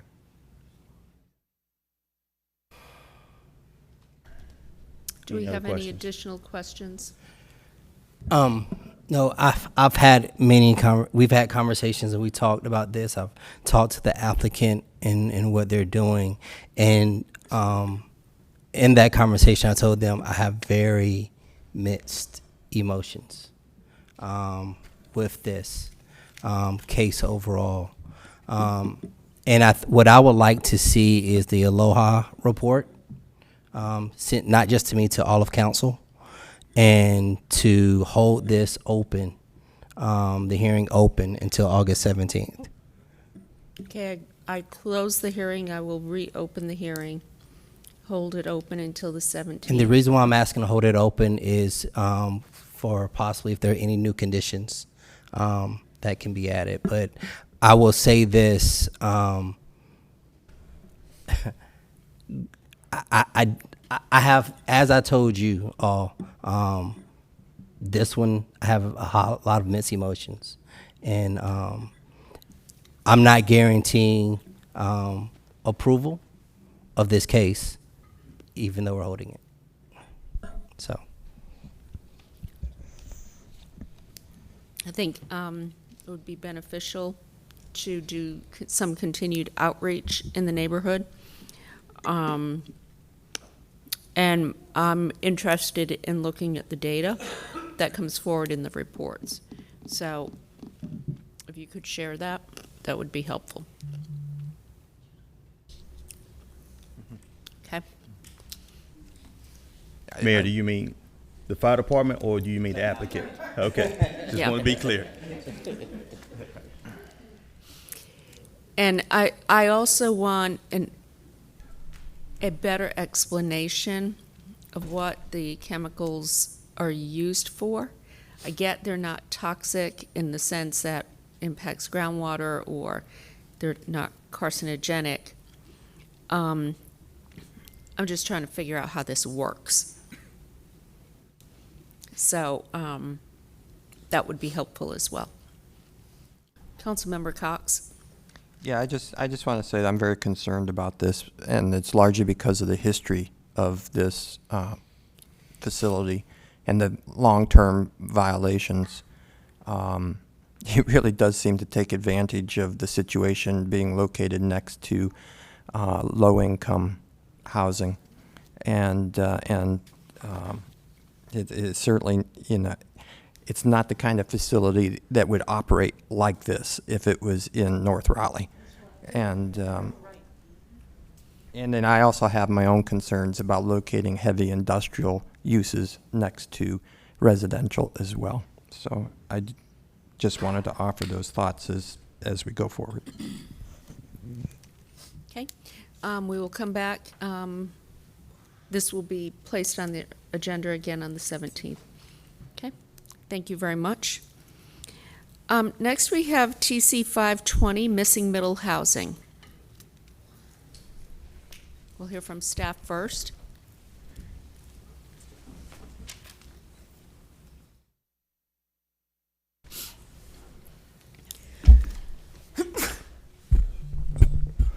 Good evening, Mayor and Council. Ken Bowers with Planning and Development Department, and I'm going to give you a brief presentation of the ordinance TC 520 and then take any questions you might have.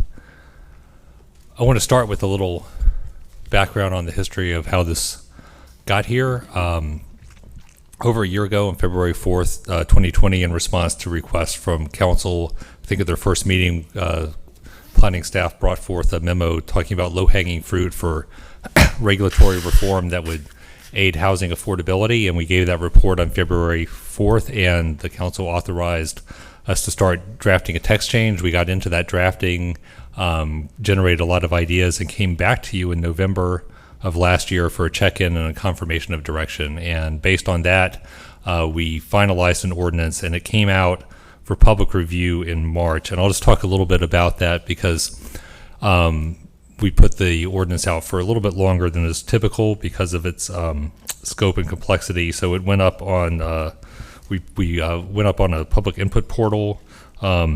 It was up there for several weeks in late March and then through the middle of May, I think from March 25th to April 12th. That portal was viewed over 800 times, and we got 14 comments, most of which were either in favor of the ordinance or saying that it did not go far enough. We also put an explainer video up at the different channels, got over 200 views on different channels, over 200 views on the website and YouTube, and also on Instagram, and I think something like 1,200 impressions on Facebook. After that, the Planning Commission did their review, and they discussed it at 3 different meetings in committee and at the full commission, May 11th, 18th, and 25th. The outcome of that was a unanimous recommendation to approve the ordinance. That came to City Council. You discussed it and asked for a change which would equalize the lot dimensional standards for the detached and attached housing types. That was brought back to you on June 14th, and then it was scheduled for public hearing tonight. So here we are. So I'm going to go briefly through what the ordinance means for the 4 different building types in the residential category, thinking this is a simplified way of presenting it. And they'll start with the detached or single family. So what the implication of the ordinance is for single family development is that for the most part, there's no significant change in the dimensional standards for single family. Minimum lot sizes, yards, et cetera, are the same under this code as they are today. But the main change is that we do away with the units per acre in these residential zones, all of them except for R1. That does mean that in infill situations where you're not platting new streets or common areas, there are some lots that could probably be subdivided under this code that cannot be subdivided under current code. If you're in a neighborhood conservation overlay district that sets specific lot dimensions, those lot dimensions will control and continue to function just as they do now. The next category is the duplex, or what the code refers to as an attached dwelling. And this impacts a number of different districts, including the mixed-use districts as well as the residential districts. And what it does is it sets the same lot dimension, yard, and height standards for a detached house. So what this means is that basically on any lot in these districts where you can legally build a single-family house today, you could also put up a 2-unit house. And so that's one of the significant changes proposed in this ordinance. We also wanted the option for you to be able to build that form but subdivide the property so that each of those 2 units was on its own lot for a fee simple ownership. And so we have a special section for a 2-unit townhouse, which is treated differently from townhouse developments of 3 or more units that would allow you to do that as long as you met the same yard standards as if it were on the same lot. The third category is townhouse, and this was one of the key recommendations. When it used to be for a long time in the city, townhouses were legal in the R6 district. Then the UDO was adopted in 2013. A decision was made at that time not to allow townhouses in R6, even though we had lots of townhouse developments in R6 around the city. This goes back to the prior situation where townhouses are allowed in R6. And we've also made allowances for them in R4 if you're in a compact or conservation development, or R2, a conservation development. And those development options are a little bit less applicable to infill because they require a significant open space set aside, typically at least a half acre, an acre, which means, of course, that you need a larger property to begin with to meet that.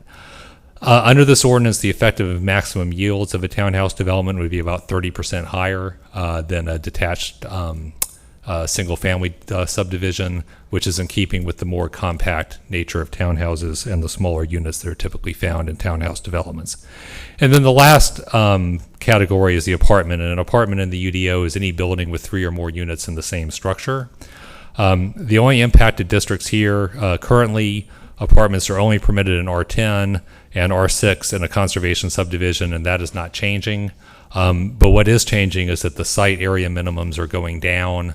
Currently, you need 15,000 square feet in R10 or 10,000 square feet in a mixed-use district to do an apartment. You can now do as little as 7,500 square feet, which is sufficient for a triplex. You would need larger lot sizes to go bigger than that. And the effective maximum density for this is about 60% higher than a single-family subdivision. So, in conclusion, if this is to be adopted, Raleigh would join a growing list of cities that have looked at expanding options in residential zoning. So we've seen Durham has done it by ordinance, Charlotte has done it or is proposing to do it in their recently adopted comprehensive plan. Those are both examples in North Carolina. Asheville is actually another example and was actually somewhat of a model for the ordinance changes here. And then Minneapolis, Portland, Tacoma, and many other cities have gone down the same general direction. And this is, I think, happening after a long period where there was little change at all in approaches to residential zoning, because it is responding to some pervasive trends that are affecting metropolitan America, and those include escalating housing costs, outstripping growth in incomes or inflation, rising land values, changing demographics in terms of household composition, and what seems to be an overall lag in supply to keep up with the demand. So the point of the ordinance as drafted is to provide different choices and new choices for neighborhoods to cope with the changing world. And with that, I'm happy to answer any questions.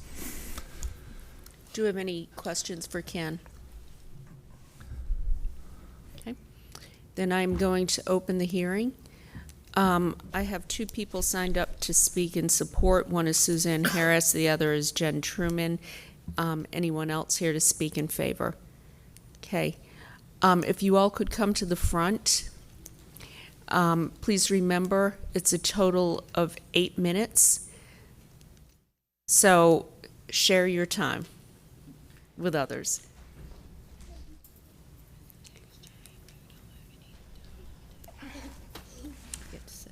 Hey everybody. It's good to actually see everyone. It is. It's good to see your little one too. Jen Truman and Gwendolyn Truman here, 1928 Sierra Drive. Gwendolyn has something to say. Who lives in houses? People. Who lives in houses that are attached to one another? People. Who lives in apartments? People. That's right. And I asked her to say this today because her and her little brother tell me this every day, that they want more neighbors, that they want to go and play with the people across the street that live in a duplex and the people down the street that live in apartments, because we live in a neighborhood that already looks like this. And I think that every neighborhood in Raleigh should look like this, because with respect to Ken, I don't think these are new patterns. I think these are old patterns. And we outlawed them for too long for the wrong reasons, racist reasons, segregationist reasons. That's why we made exclusionary zoning just for single-family homes. And the byproduct of that is that people who have low incomes and medium incomes have to live in manufactured home parks and have to live in low-income only neighborhoods, because that's where the more affordable housing exists. By legalizing missing middle housing that used to be legal, that builds our most charming neighborhoods that we love in our city already, then we reallow the kind of housing that we used to have. We reallow walkability. We improve climate. Thanks, love.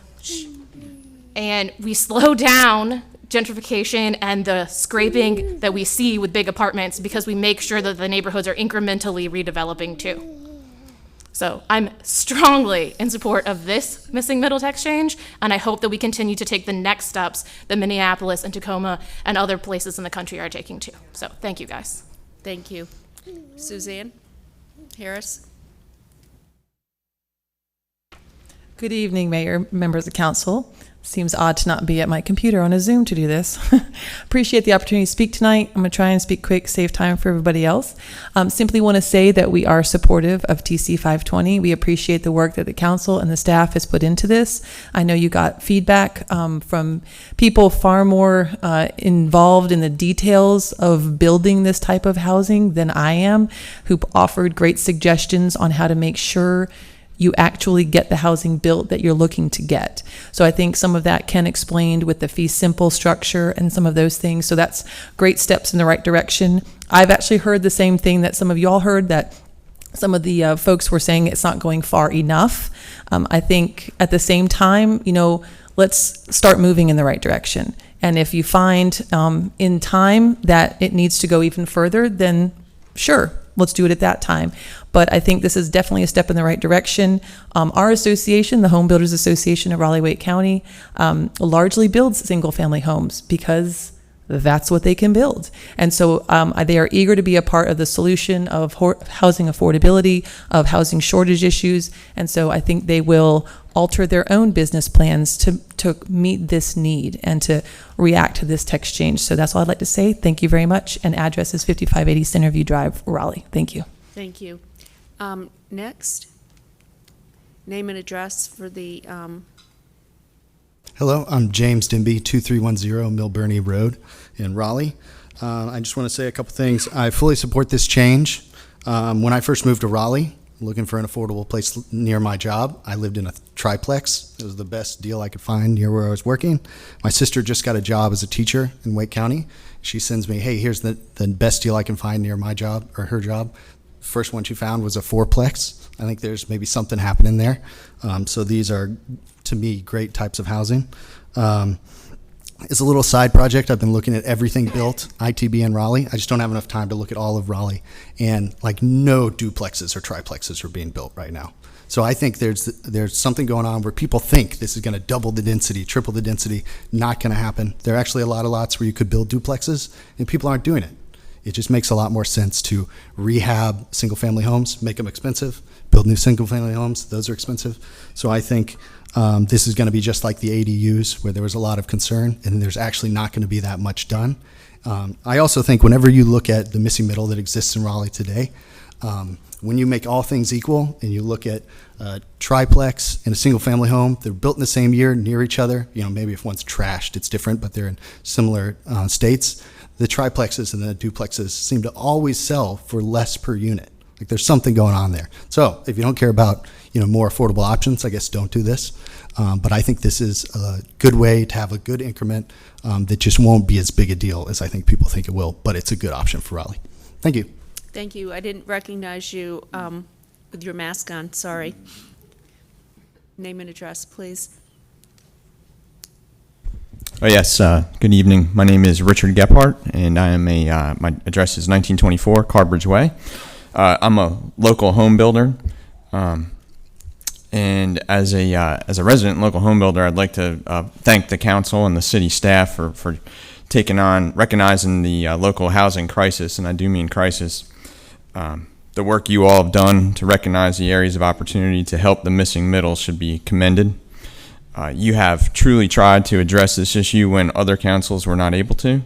I've personally built homes for firefighters, nurses, people like Jen back there who'd had a great comments at the beginning.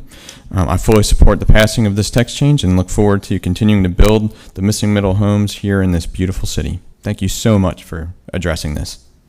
Thank you. Is there anyone else who would like to speak in support? Okay, thank you. If we could reset the timer for 8 minutes.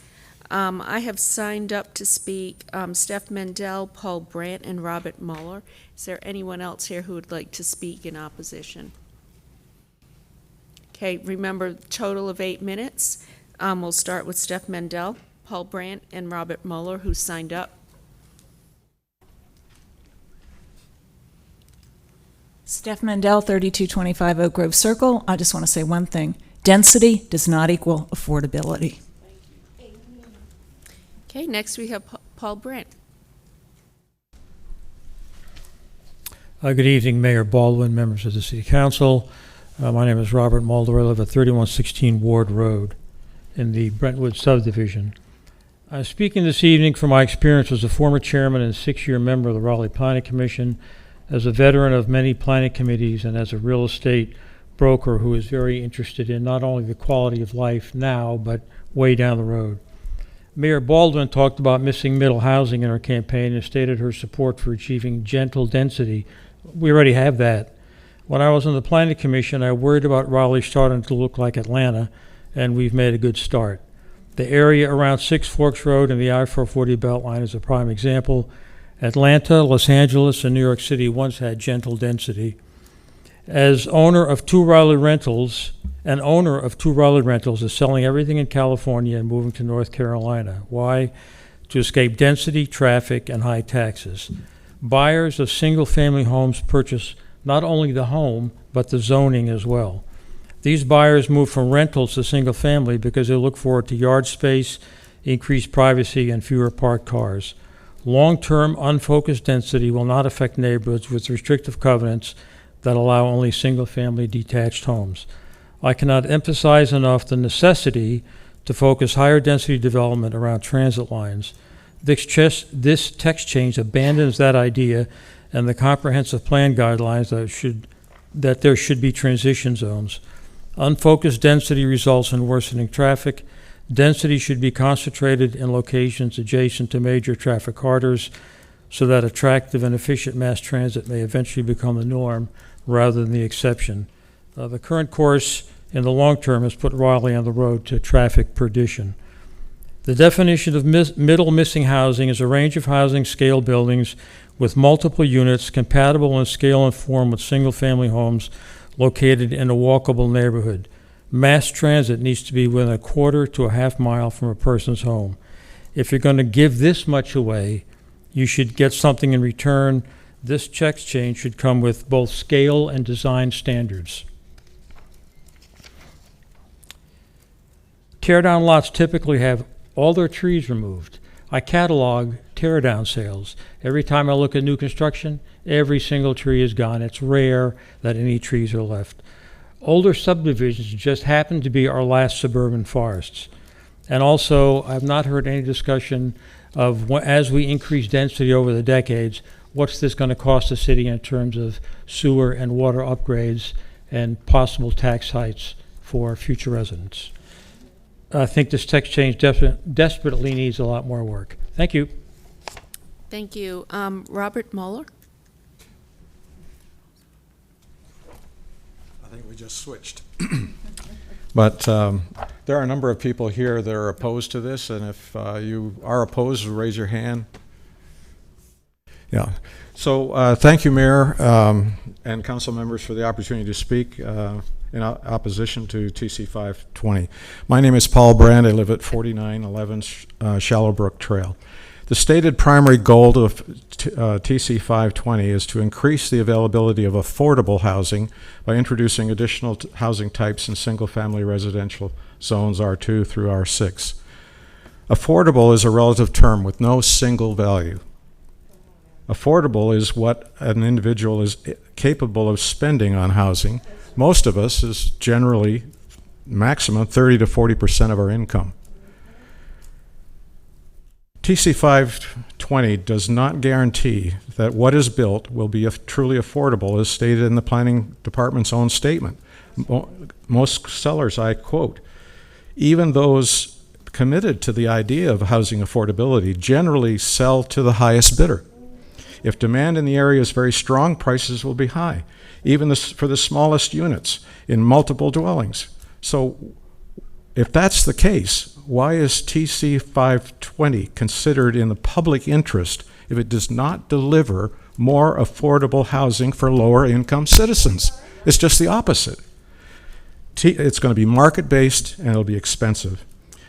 TC 520 is just another example of Council's lack of enthusiasm for real public input in the decision-making process.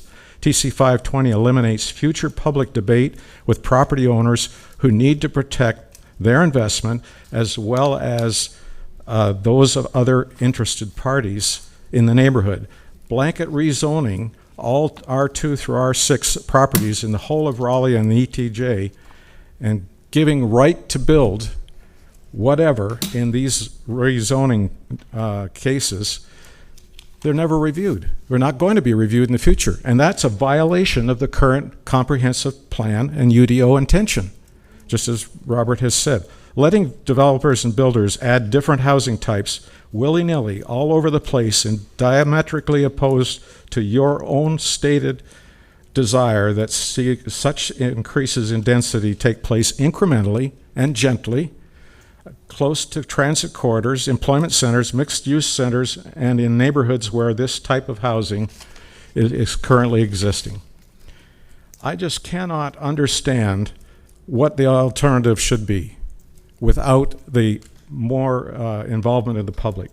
One of the suggestions I have is that you take the RX or NX zone and you create not just R10 in that zone, but you create R2, R4, and R6. And those RX and NX zones are adjacent to business centers and transit corridors. They're specifically designed. There's a lot of time been spent in the land use planning in the comprehensive plan. Months, years, in fact. Many of our public have been involved in that process. I just don't understand how we can just turn the developers loose and guess who's going to win? It won't be the neighbors and it won't be Raleigh. So who let the dogs out is what I'm going to ask. We have 1 minute left. Whoever would like to speak next, keep in mind there's 1 minute left. 2 other people would like to speak.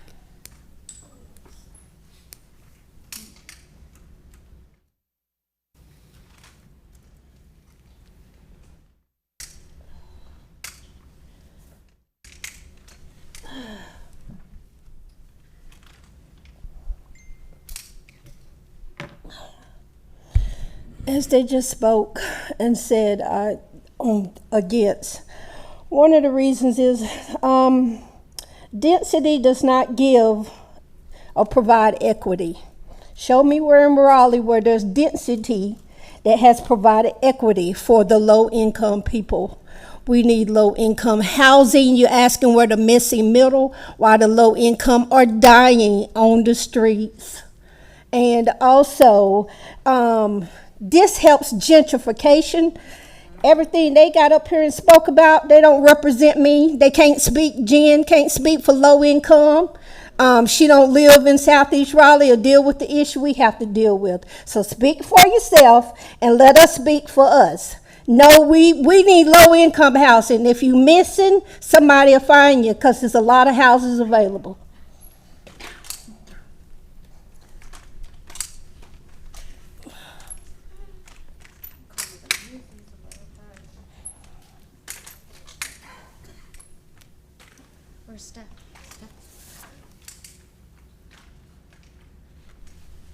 Dr. Jean Spooner, Chair of the Amstead Coalition, 2401 Trinity Farms Road.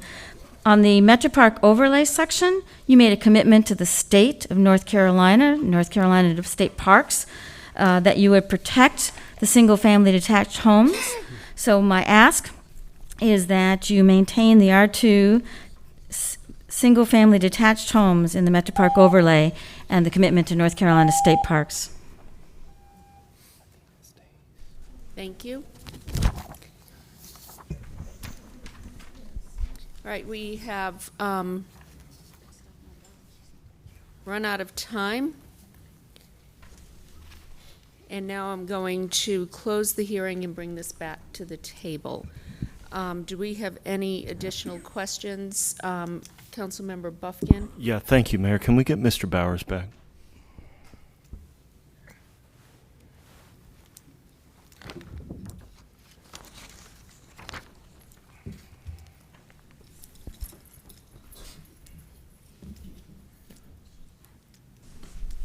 So, yes, Mr. Bowers, you mentioned several other cities. They were mentioned too, and the point was that those other cities were doing things that are not in this text change. Can you share with us what some of those things are? Yeah, I mean, I think I'll use Portland as an example. Portland is, I think their reform includes more emphasis on 2 to 4 unit buildings. They also have an FAR limit on single family, so they're in order to actually encourage single family houses to be replaced with multiple units. They cap the size of the single family, but allow you to build a bigger building if it has multiple units in it. So that's one difference. Minneapolis's was targeting primarily 2 and 3 unit buildings. I believe they legalized up to 3 units on every single family lot in the city. I'm a little less familiar with Tacoma, but everyone has had a slightly different take, but I think a lot of commonalities has focused on the duplex and allowing duplexes on single family lots. May I continue, Mayor? Sure. Yes, I think what he's trying to say is a lot of these others go much further. Well, yeah, that was my next question. Fair to characterize this as a more moderate proposal? I think it's definitely more moderate than some proposals that are out there, yes. Okay. One last question, Mayor. So you mentioned NCODs in your presentation, and I think we had previous discussion that informed us that this does not affect HOA-controlled property. Is that correct? Yeah, so if there's private covenants, deed restrictions, or other legal instruments that govern the use of those lots in, say, a subdivision, then obviously that is a private agreement that this does not affect, because that goes beyond the zoning authority and is not really it's separate from the zoning authority. So you cannot overrule those private agreements with the zoning code. Thank you. Do we have any additional questions? Council Member Fort? Yes, Ken. The Planning Commission unanimously voted for approval. Were there folks who came and, spoke in opposition at that time, or do you remember if that Yes, happened? we had 2 individuals, including Mr. Brandt, spoke in opposition at the meeting. Council Member Cox and then Council Member Branch. Yes, I'm going to make a statement, obviously probably the minority statement on council. So I'm just going to read what I've written here. TC 520 is promoted as promising affordability. However, the truth is that TC 520 offers 0 protections for existing affordability and no guarantees of future affordability. Instead of affordability, TC 520 will guarantee the sprawl of high-priced density that will lead to more traffic congestion, gentrification, evictions, and loss of existing affordability. In April, the Fayetteville Observer reported on the state legislature's similar attempt to eliminate single-family zoning, noting that doing so will lead to greater density, but not to affordable housing. The Observer quoted Scott Mooneyham of the North Carolina League of Municipalities, representing 500 North Carolina municipalities, saying, "We think it's basically an attempt to undermine local control and local decision-making in the guise of an affordable housing bill."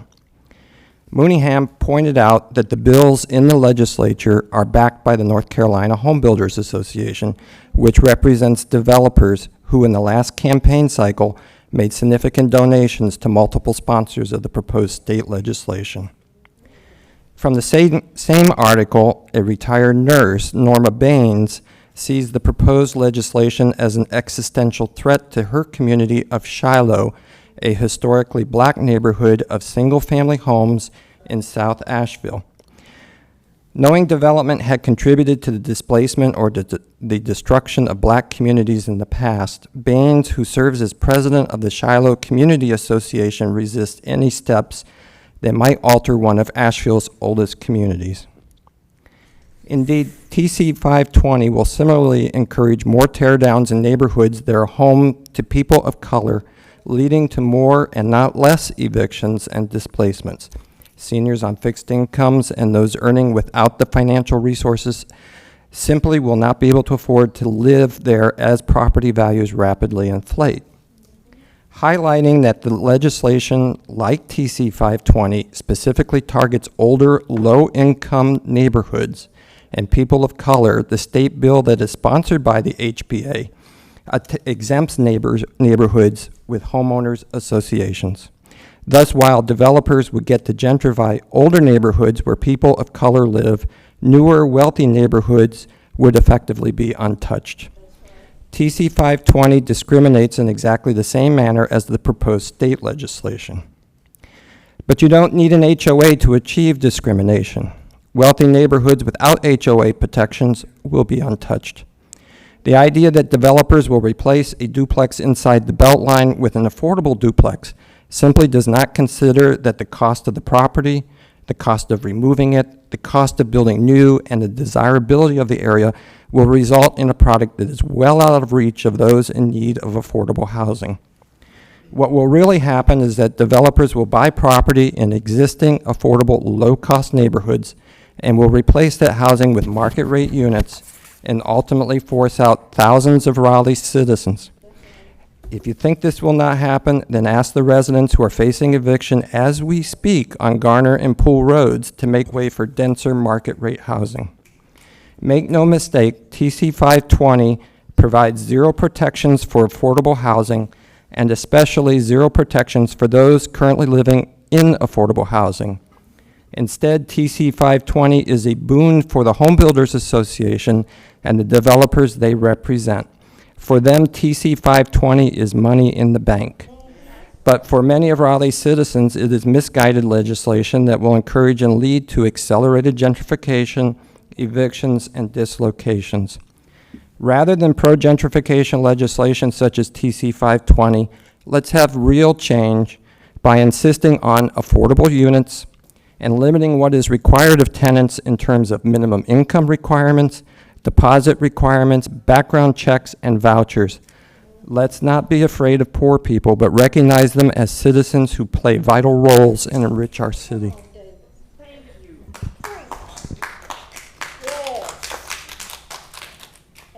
Please. Okay. Councilmember Branch? I just have a question for Ken. Single-family homes lots that we currently have now, I think one of the major concerns is if you have a single-family home there, right, that is torn down and replaced with, I guess, a duplex that's not affordable, or is the trend where we're seeing duplexes? Because what I'm seeing are duplexes that are being torn down for single-family homes. So, what's the trend you're seeing, or how does this impact any of that? So, I mean, I guess the first comment I would make is that a world in which it's profitable to like tear down a house and put up a duplex is also a world in which the existing house is probably not going to stay affordable even under single family zoning because the value of the land has gotten too high for that. In terms, I think, I think that how this will probably play out. We did analysis where we looked at how the tax assessors assessed the land under different unit types for stuff that was built in the last 10 years. And what we found was that the townhouse units, which is the closest approximation we have for an attached dwelling, were about half the value of single family. So what that sort of implies that on average, a duplex will produce about the same lot value as an upscale single family would. But because there's two units and the land value is divided over two units, those units are likely to sell for less comparatively than the single family alternative. So, I think one of the things to think about the impact of this is that when we talk about housing affordability, we're talking about two different things often, and we're conflating them.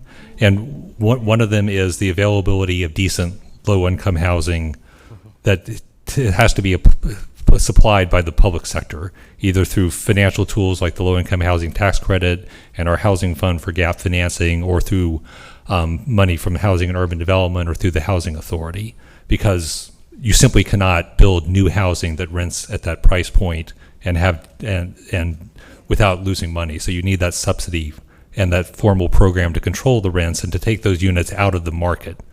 But then there's also what's going on in the larger market, because right now that subsidized housing is probably somewhere around 10% of all the housing units in the city. And so the other 90% of households are having to rent and buy in the private market.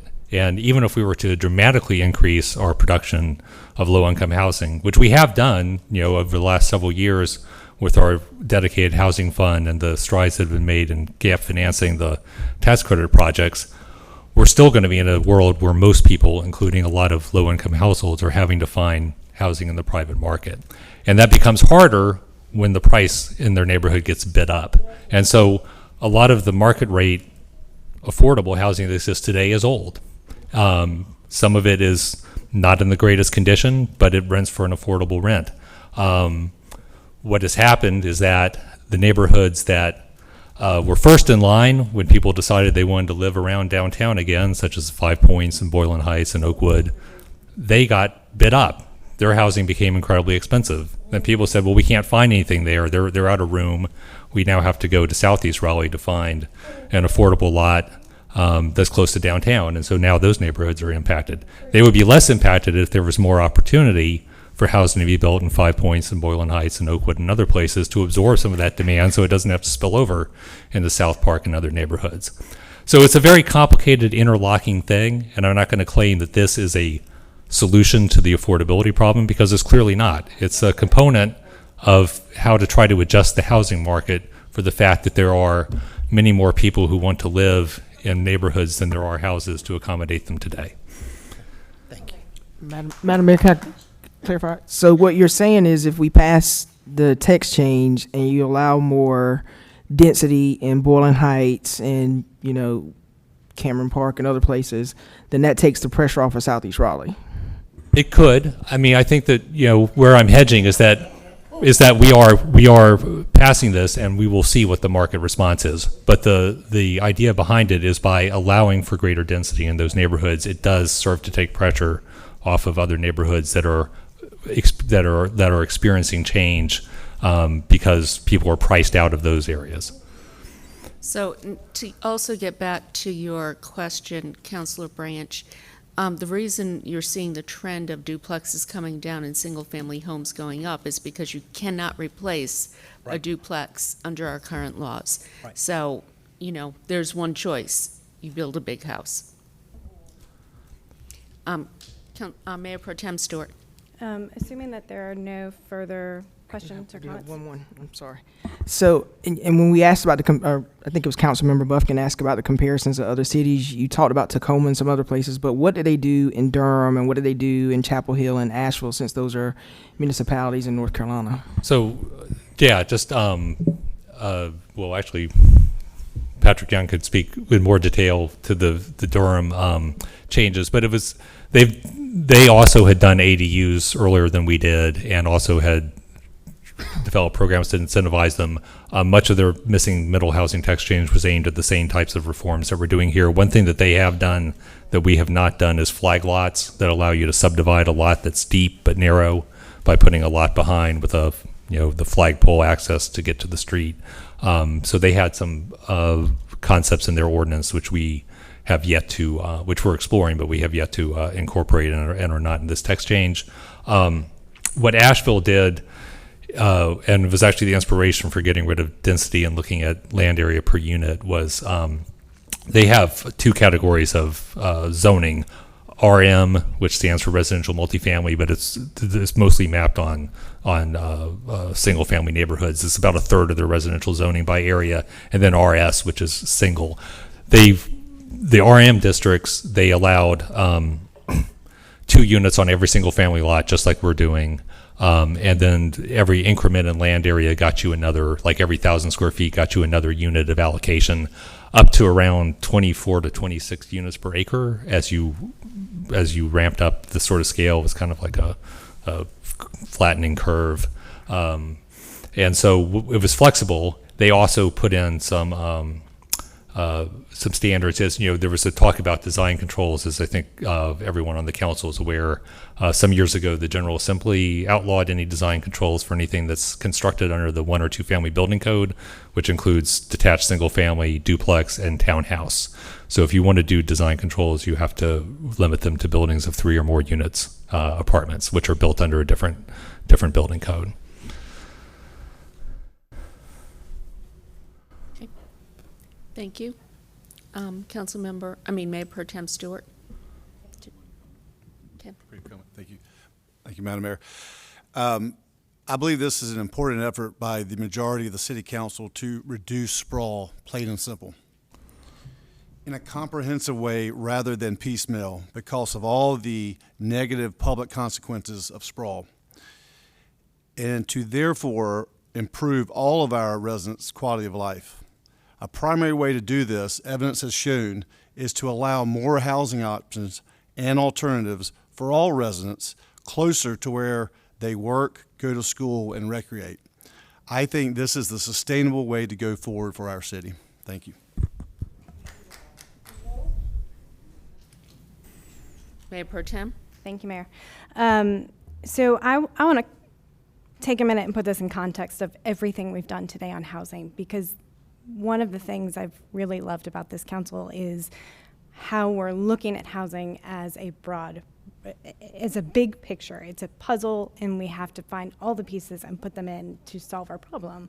And so earlier today, we passed a second round of federal funding for evictions. We passed $11.3 million to go towards eviction prevention this morning. We also passed a strategy around land banking along transit lines, which was part of our affordable housing bond strategy. We passed 3 affordable housing projects this afternoon, 2 larger ones and 1 smaller one with Raleigh Area Land Trust. We also talked about city land that will go for affordable housing. So this is not being done as one thing that we think is going to address affordable housing or housing affordability throughout our city. It is a piece of the puzzle. And it's a really important one that we can do without costing taxpayers a dime. And so with that, I am ready to make a motion to approve this piece of the puzzle that we've been working on for quite some time. So I move to adopt the proposed consistency statement dated July 6th, 2021, contained in the agenda materials, and to approve the zoning text amendment. Okay, do we have a second? Second. Councilmember Knight. Okay, all in favor? Aye. Against? So, clerk, that passed 6-1 with Mr. Cox in opposition. Okay, thank you very much. Thank you, everybody, for being here this evening. Our meeting is now officially over. Council will be going on a break, and we will gather back together on August 17th. Okay, thank you, everyone.